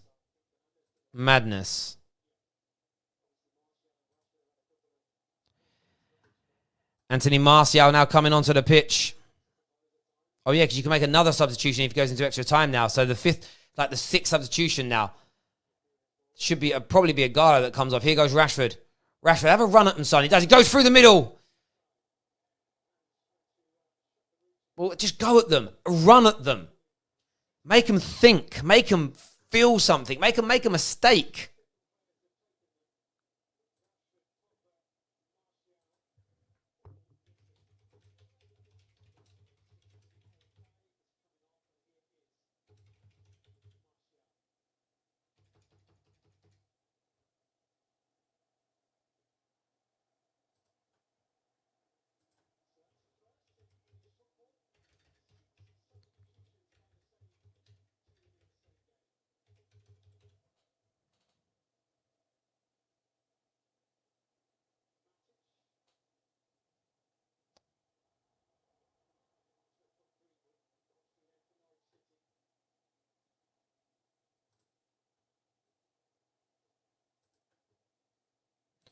Was that who came off? Was it Bruno?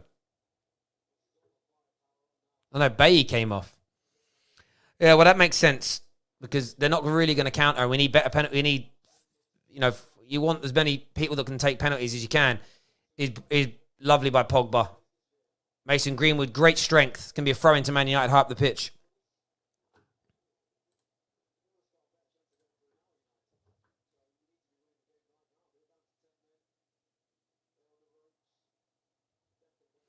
Maguire here.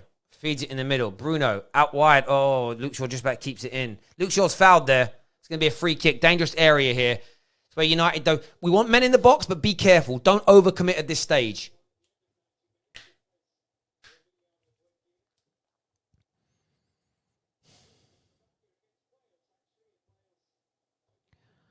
Oh, my God. Oh, my goodness. I swear. My heart is beating through my chest. Bruno standing over this. United have got a big line of players on the six-yard box. Cutting the edge. Bruno. That's a poor cross by Bruno. That's a waste. Absolute waste. Waste.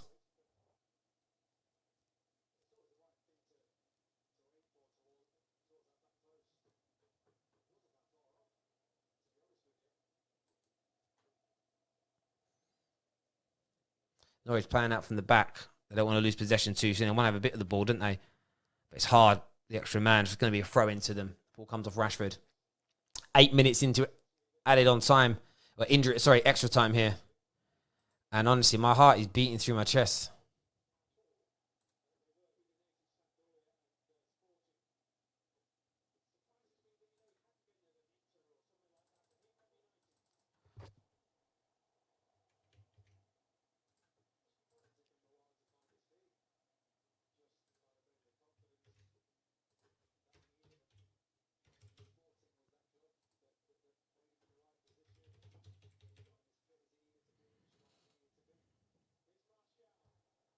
Oh.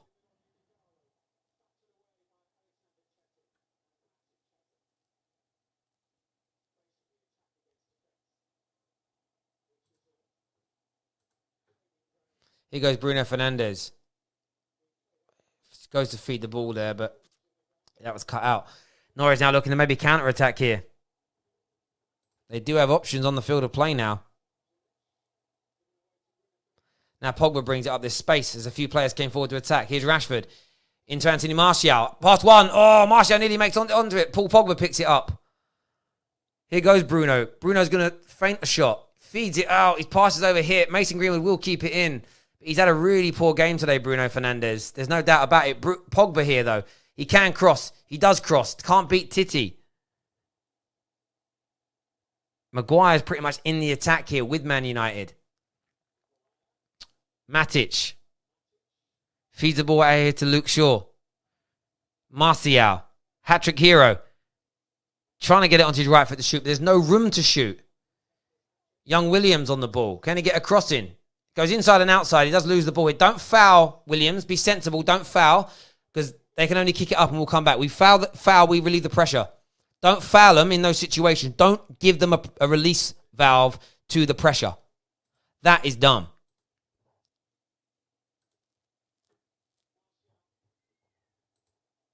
Nice touch there. Mason Greenwood. Oh, his touch is poor. His touch is poor. Oh, lovely there from Matic. Out wide to Rashford. Rashford, back to Matic. Back to Rashford, who squares it. It's not a good pass at all by Marcus Rashford. Foul's going to be given there. Oh, they don't. Trying to play out here. Here's Lewis coming forward. He doesn't have many options in front of him. He can only drive forward. He will. He's going to relieve a bit of pressure. Could go on a bit of a mazy run if he wants to. Lovely play there by Williams to win the ball back. It's going to be a Man United throw.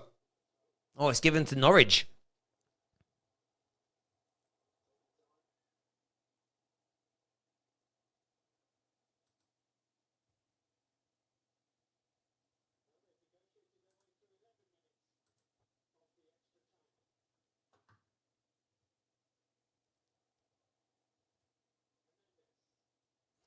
Hernandez here. He's running into the box. Oh, they're having a go in, Norwich. Can they find the space to turn and shoot? Oh. Here's Lewis. It's a cross that hits Paul Pogba. His arms are down by his side. It won't be a pen. He's going to try and get into the box. No sillies. No sillies. No sillies. It's a well overhit cross. Rashford will pick this up. Now, base camp. Base camp. Let's go. Rashford overruns that slightly. Aarons catches him up. Plays it inside to Bruno Fernandes. He must be exhausted. Oh, Bruno there tries a ball over the top for young Mason Greenwood. Well overhit.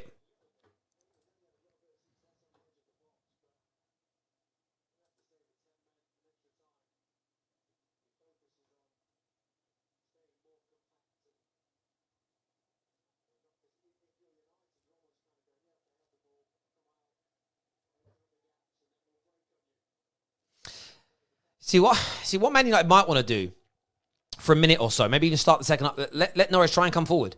Give Norwich a bit of encouragement. Say, go on, let's go. Because I still think we're better. You know, they've been so good on the low block today. So good on the low block. In fairness, our goal only really came from Aaron's being out of position, playing Agallo on side. It's lovely, but it's a nice pass inside there by Greenwood, but Rashford can't hold on to it. Coming forward in 3s and 4s here. Norwich. Nice by Hernandez. Oh, he switches the play over, but well overhit.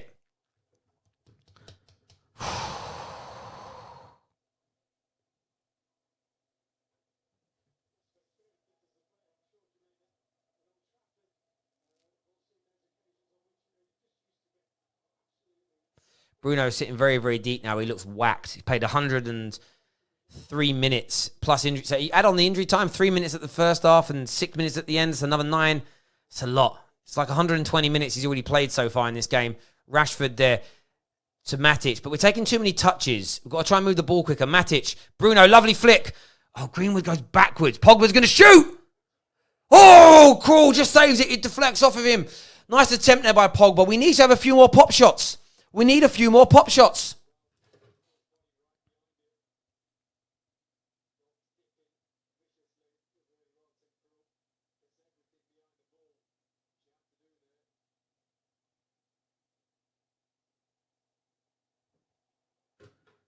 Paul Pogba's picked the ball up again here, just inside his own half. He's going to go on a little drive here.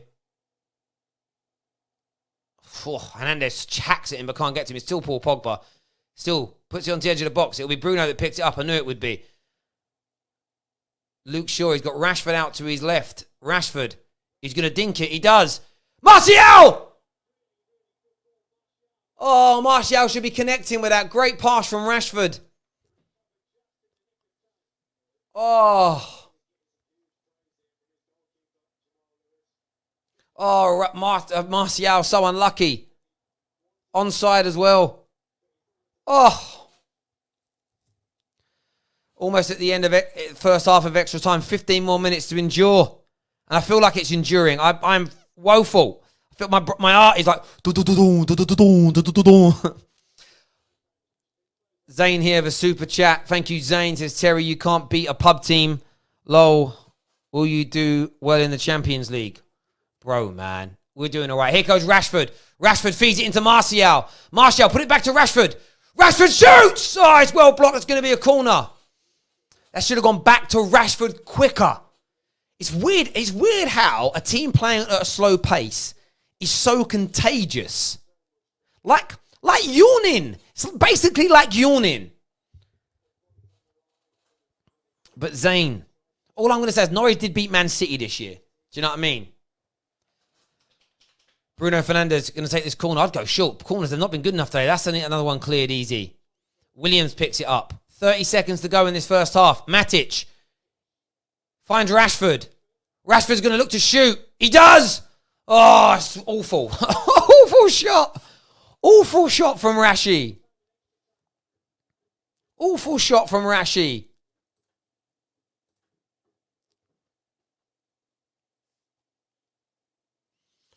End of the first half. My gosh.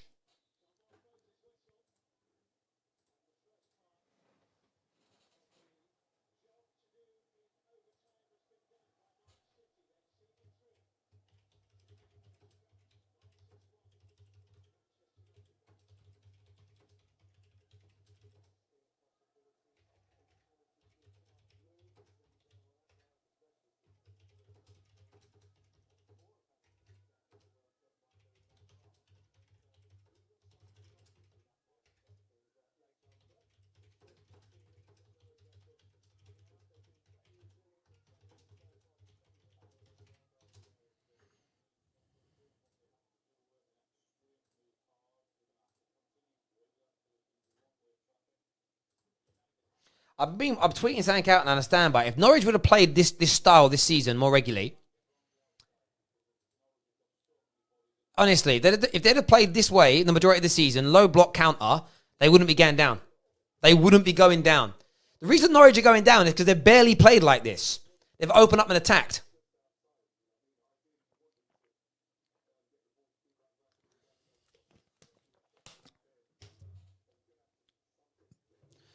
Final 15 minutes here. Give the 15 minutes of your life here, boys. Hey, they've got good players in their team. They've got good ballers. Now, I think Man United are going to go out. And I think Man United will go out.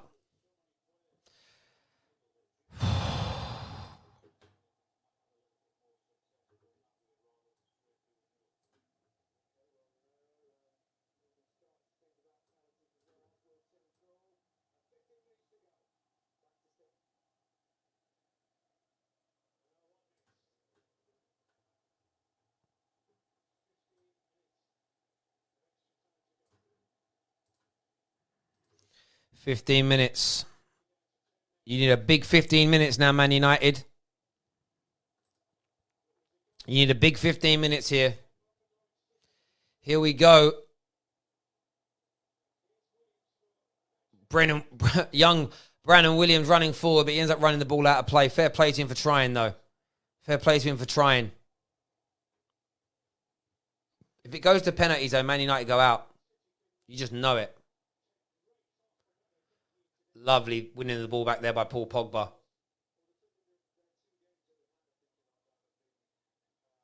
United's throw. Let's get this ball. We've got to move this ball quicker.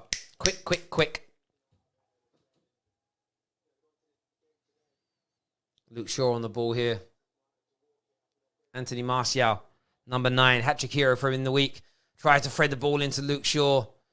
Has to be it's a good pass by him. You always know it's a good pass if a covering defender has to get a last-ditch block or like boots the ball into the stands. You know your pass caused panic. That's what that kind of clearance means.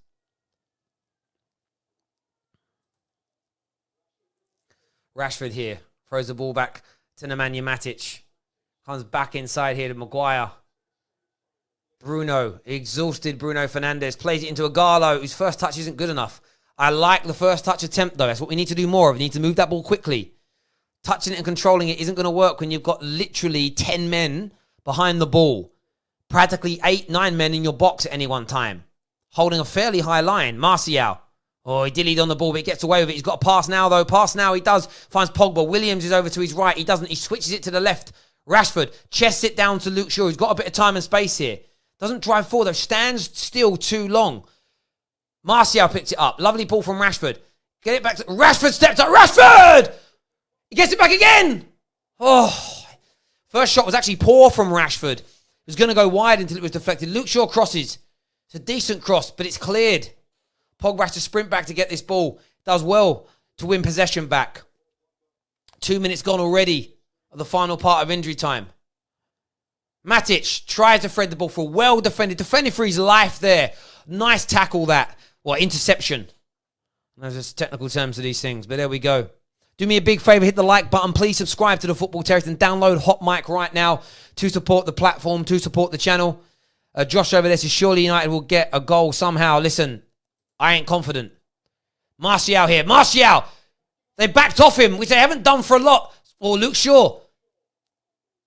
Bruno! Oh, see, shoot. I wanted... Oh.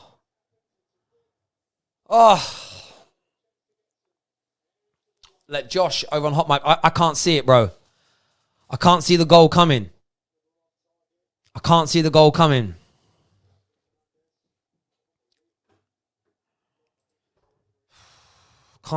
coming, man.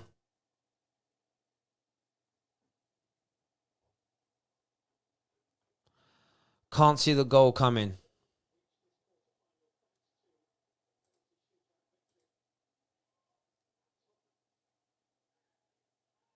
It's lovely there from Hernandez. Hernandez is driving here at the goal. Foul by Bruno Fernandes. Bruno Fernandes had to take one for the team there. This is a dangerous position, though. How many men are they going to throw forward? I can't even watch.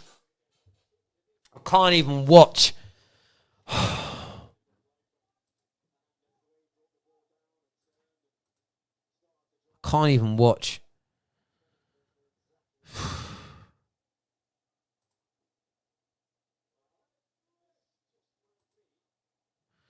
This could be their chance. This just could be their chance to drop United out.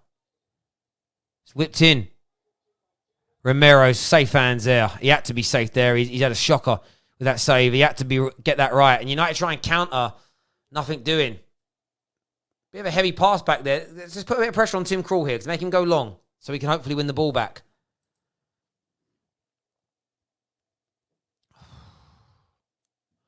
Oh my God, I can't even sit still. I want this FA Cup so bad.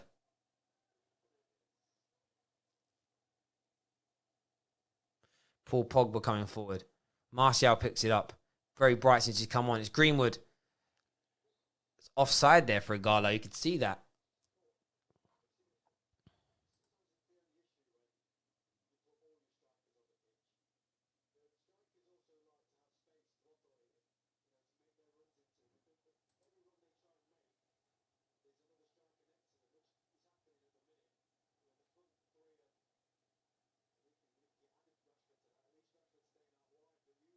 Oh, the adrenaline is pumping through me. It's ridiculous.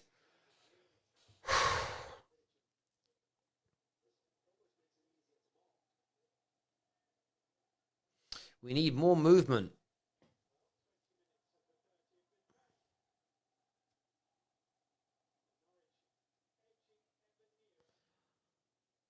I really want... here goes Rashford. There's a pass there to Martial. He plays it. Martial gets there. Cuts it back. Oh, it's tackled at the last second. They've defended. So, you know, I'm one of these people. We should have beaten them today. I think we've been the better team, especially since the red card. But you can't take away from their defending. You cannot take away from their defending. Cannot take away from their defending today. It's been exemplary. Bruno Fernandes here. He crosses. It's a deep one. Maguire! Off the line! Off the line! Off the line! Tim Krul now with 3 or 4 great saves in this game.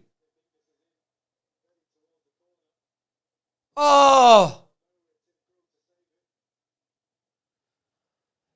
8 minutes to go. Here goes Hernandez. Sorry. Spreads the ball. Rashford's very wide here. Goes onto his left peg. Back to Hernandez. Bruno. Say Bruno. Matic finds Pogba. He's going to switch the play to Greenwood. Out here on the right. Greenwood's going to try and get it onto his left. It's difficult. Finds Pogba. Pogba in the same position he was the other day against Spurs. Puts it to Bruno at the edge of the box. He shoots first time. Oh, Martial can't control it. Bruno wins it back. Oh, you can't get that pass right. It's going to be a goal kick.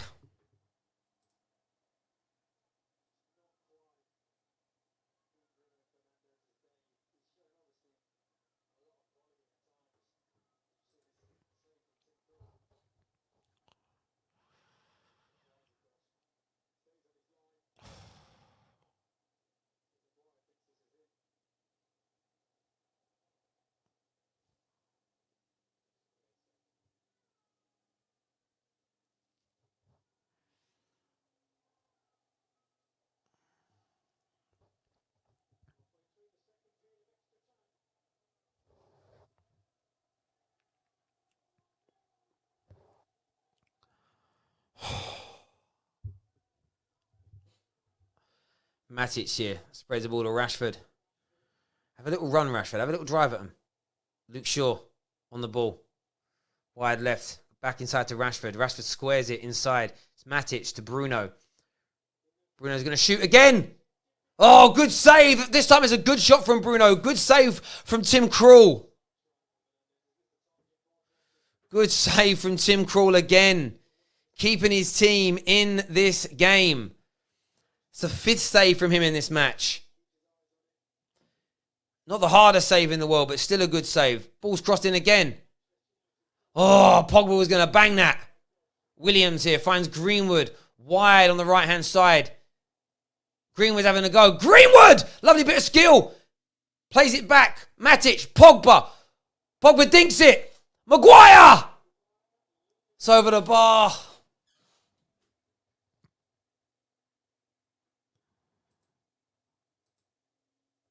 I can't watch. I can't watch. I can't watch. I can't watch. I'm turning it off. I'm turning it off.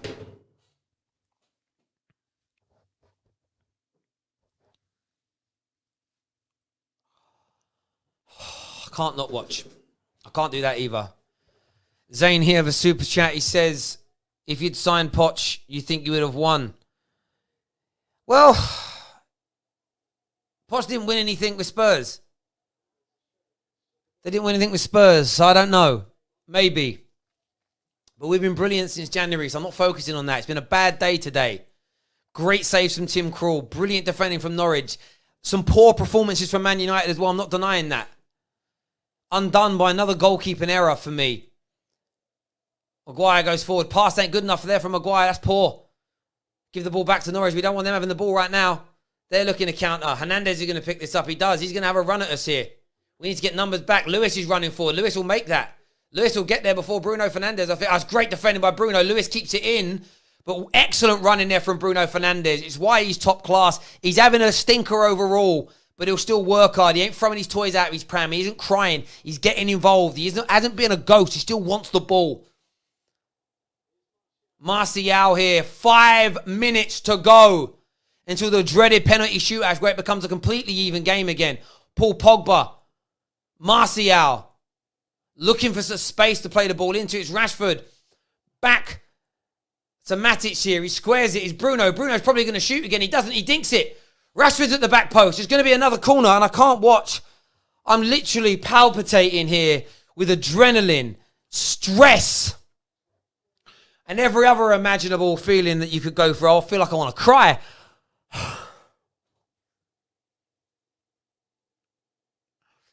Rashford here is going to cross the ball. Rashford crosses. Hang on a sec. Referee's coming in here to sort out some pulling.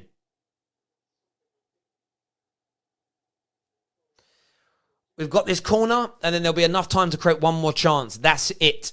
There's basically 2 more opportunities for Man United to score from, and that will be it. Rashford's taking this corner. Needs a better cross than that first one, because that first one was far too deep. Rashford hits it in. It's well cleared again. Luke Shaw's going to bring this down. First time. Gets it to Williams. Williams, he might have a shot. He doesn't. He squares it out here to the right-hand side. Greenwood. Back to Bruno. Bruno to Luke Shaw. Is there one more pass on here? There isn't. Rashford. Got to try and get this ball into the box. So hard here for Man United. The defending from Norwich has been amazing. Bruno has got time here. He can dink this in. He does. It's far. Maguire!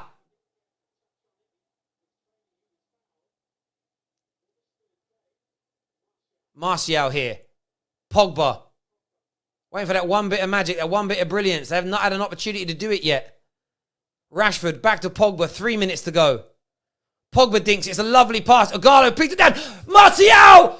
Maguire! Yeah! Yeah! Maguire! Oh!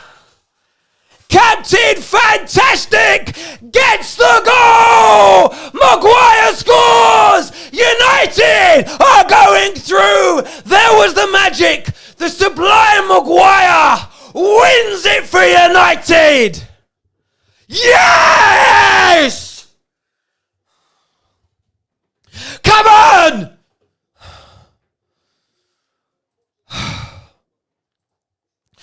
Come on!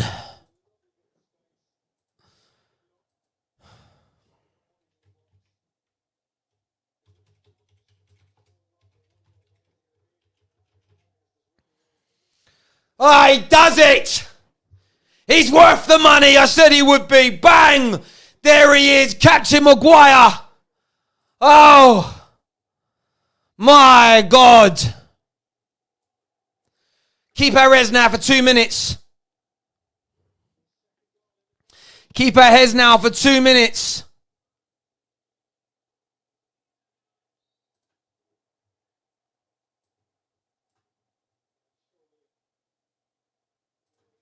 Oh, wow.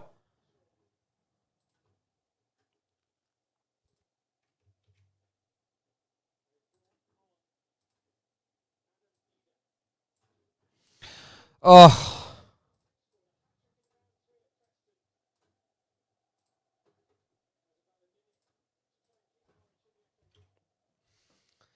Let's keep our heads now. Let's keep our heads now. Let's keep our heads now. Rashford coming forward here. Plays it into Martial. Anthony Martial, lovely skill from him. Pogba. Here is Bruno. Oh, that's just over the crossbar.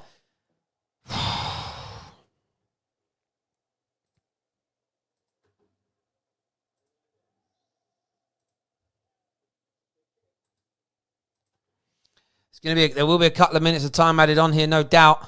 No doubt at all. We know that's coming.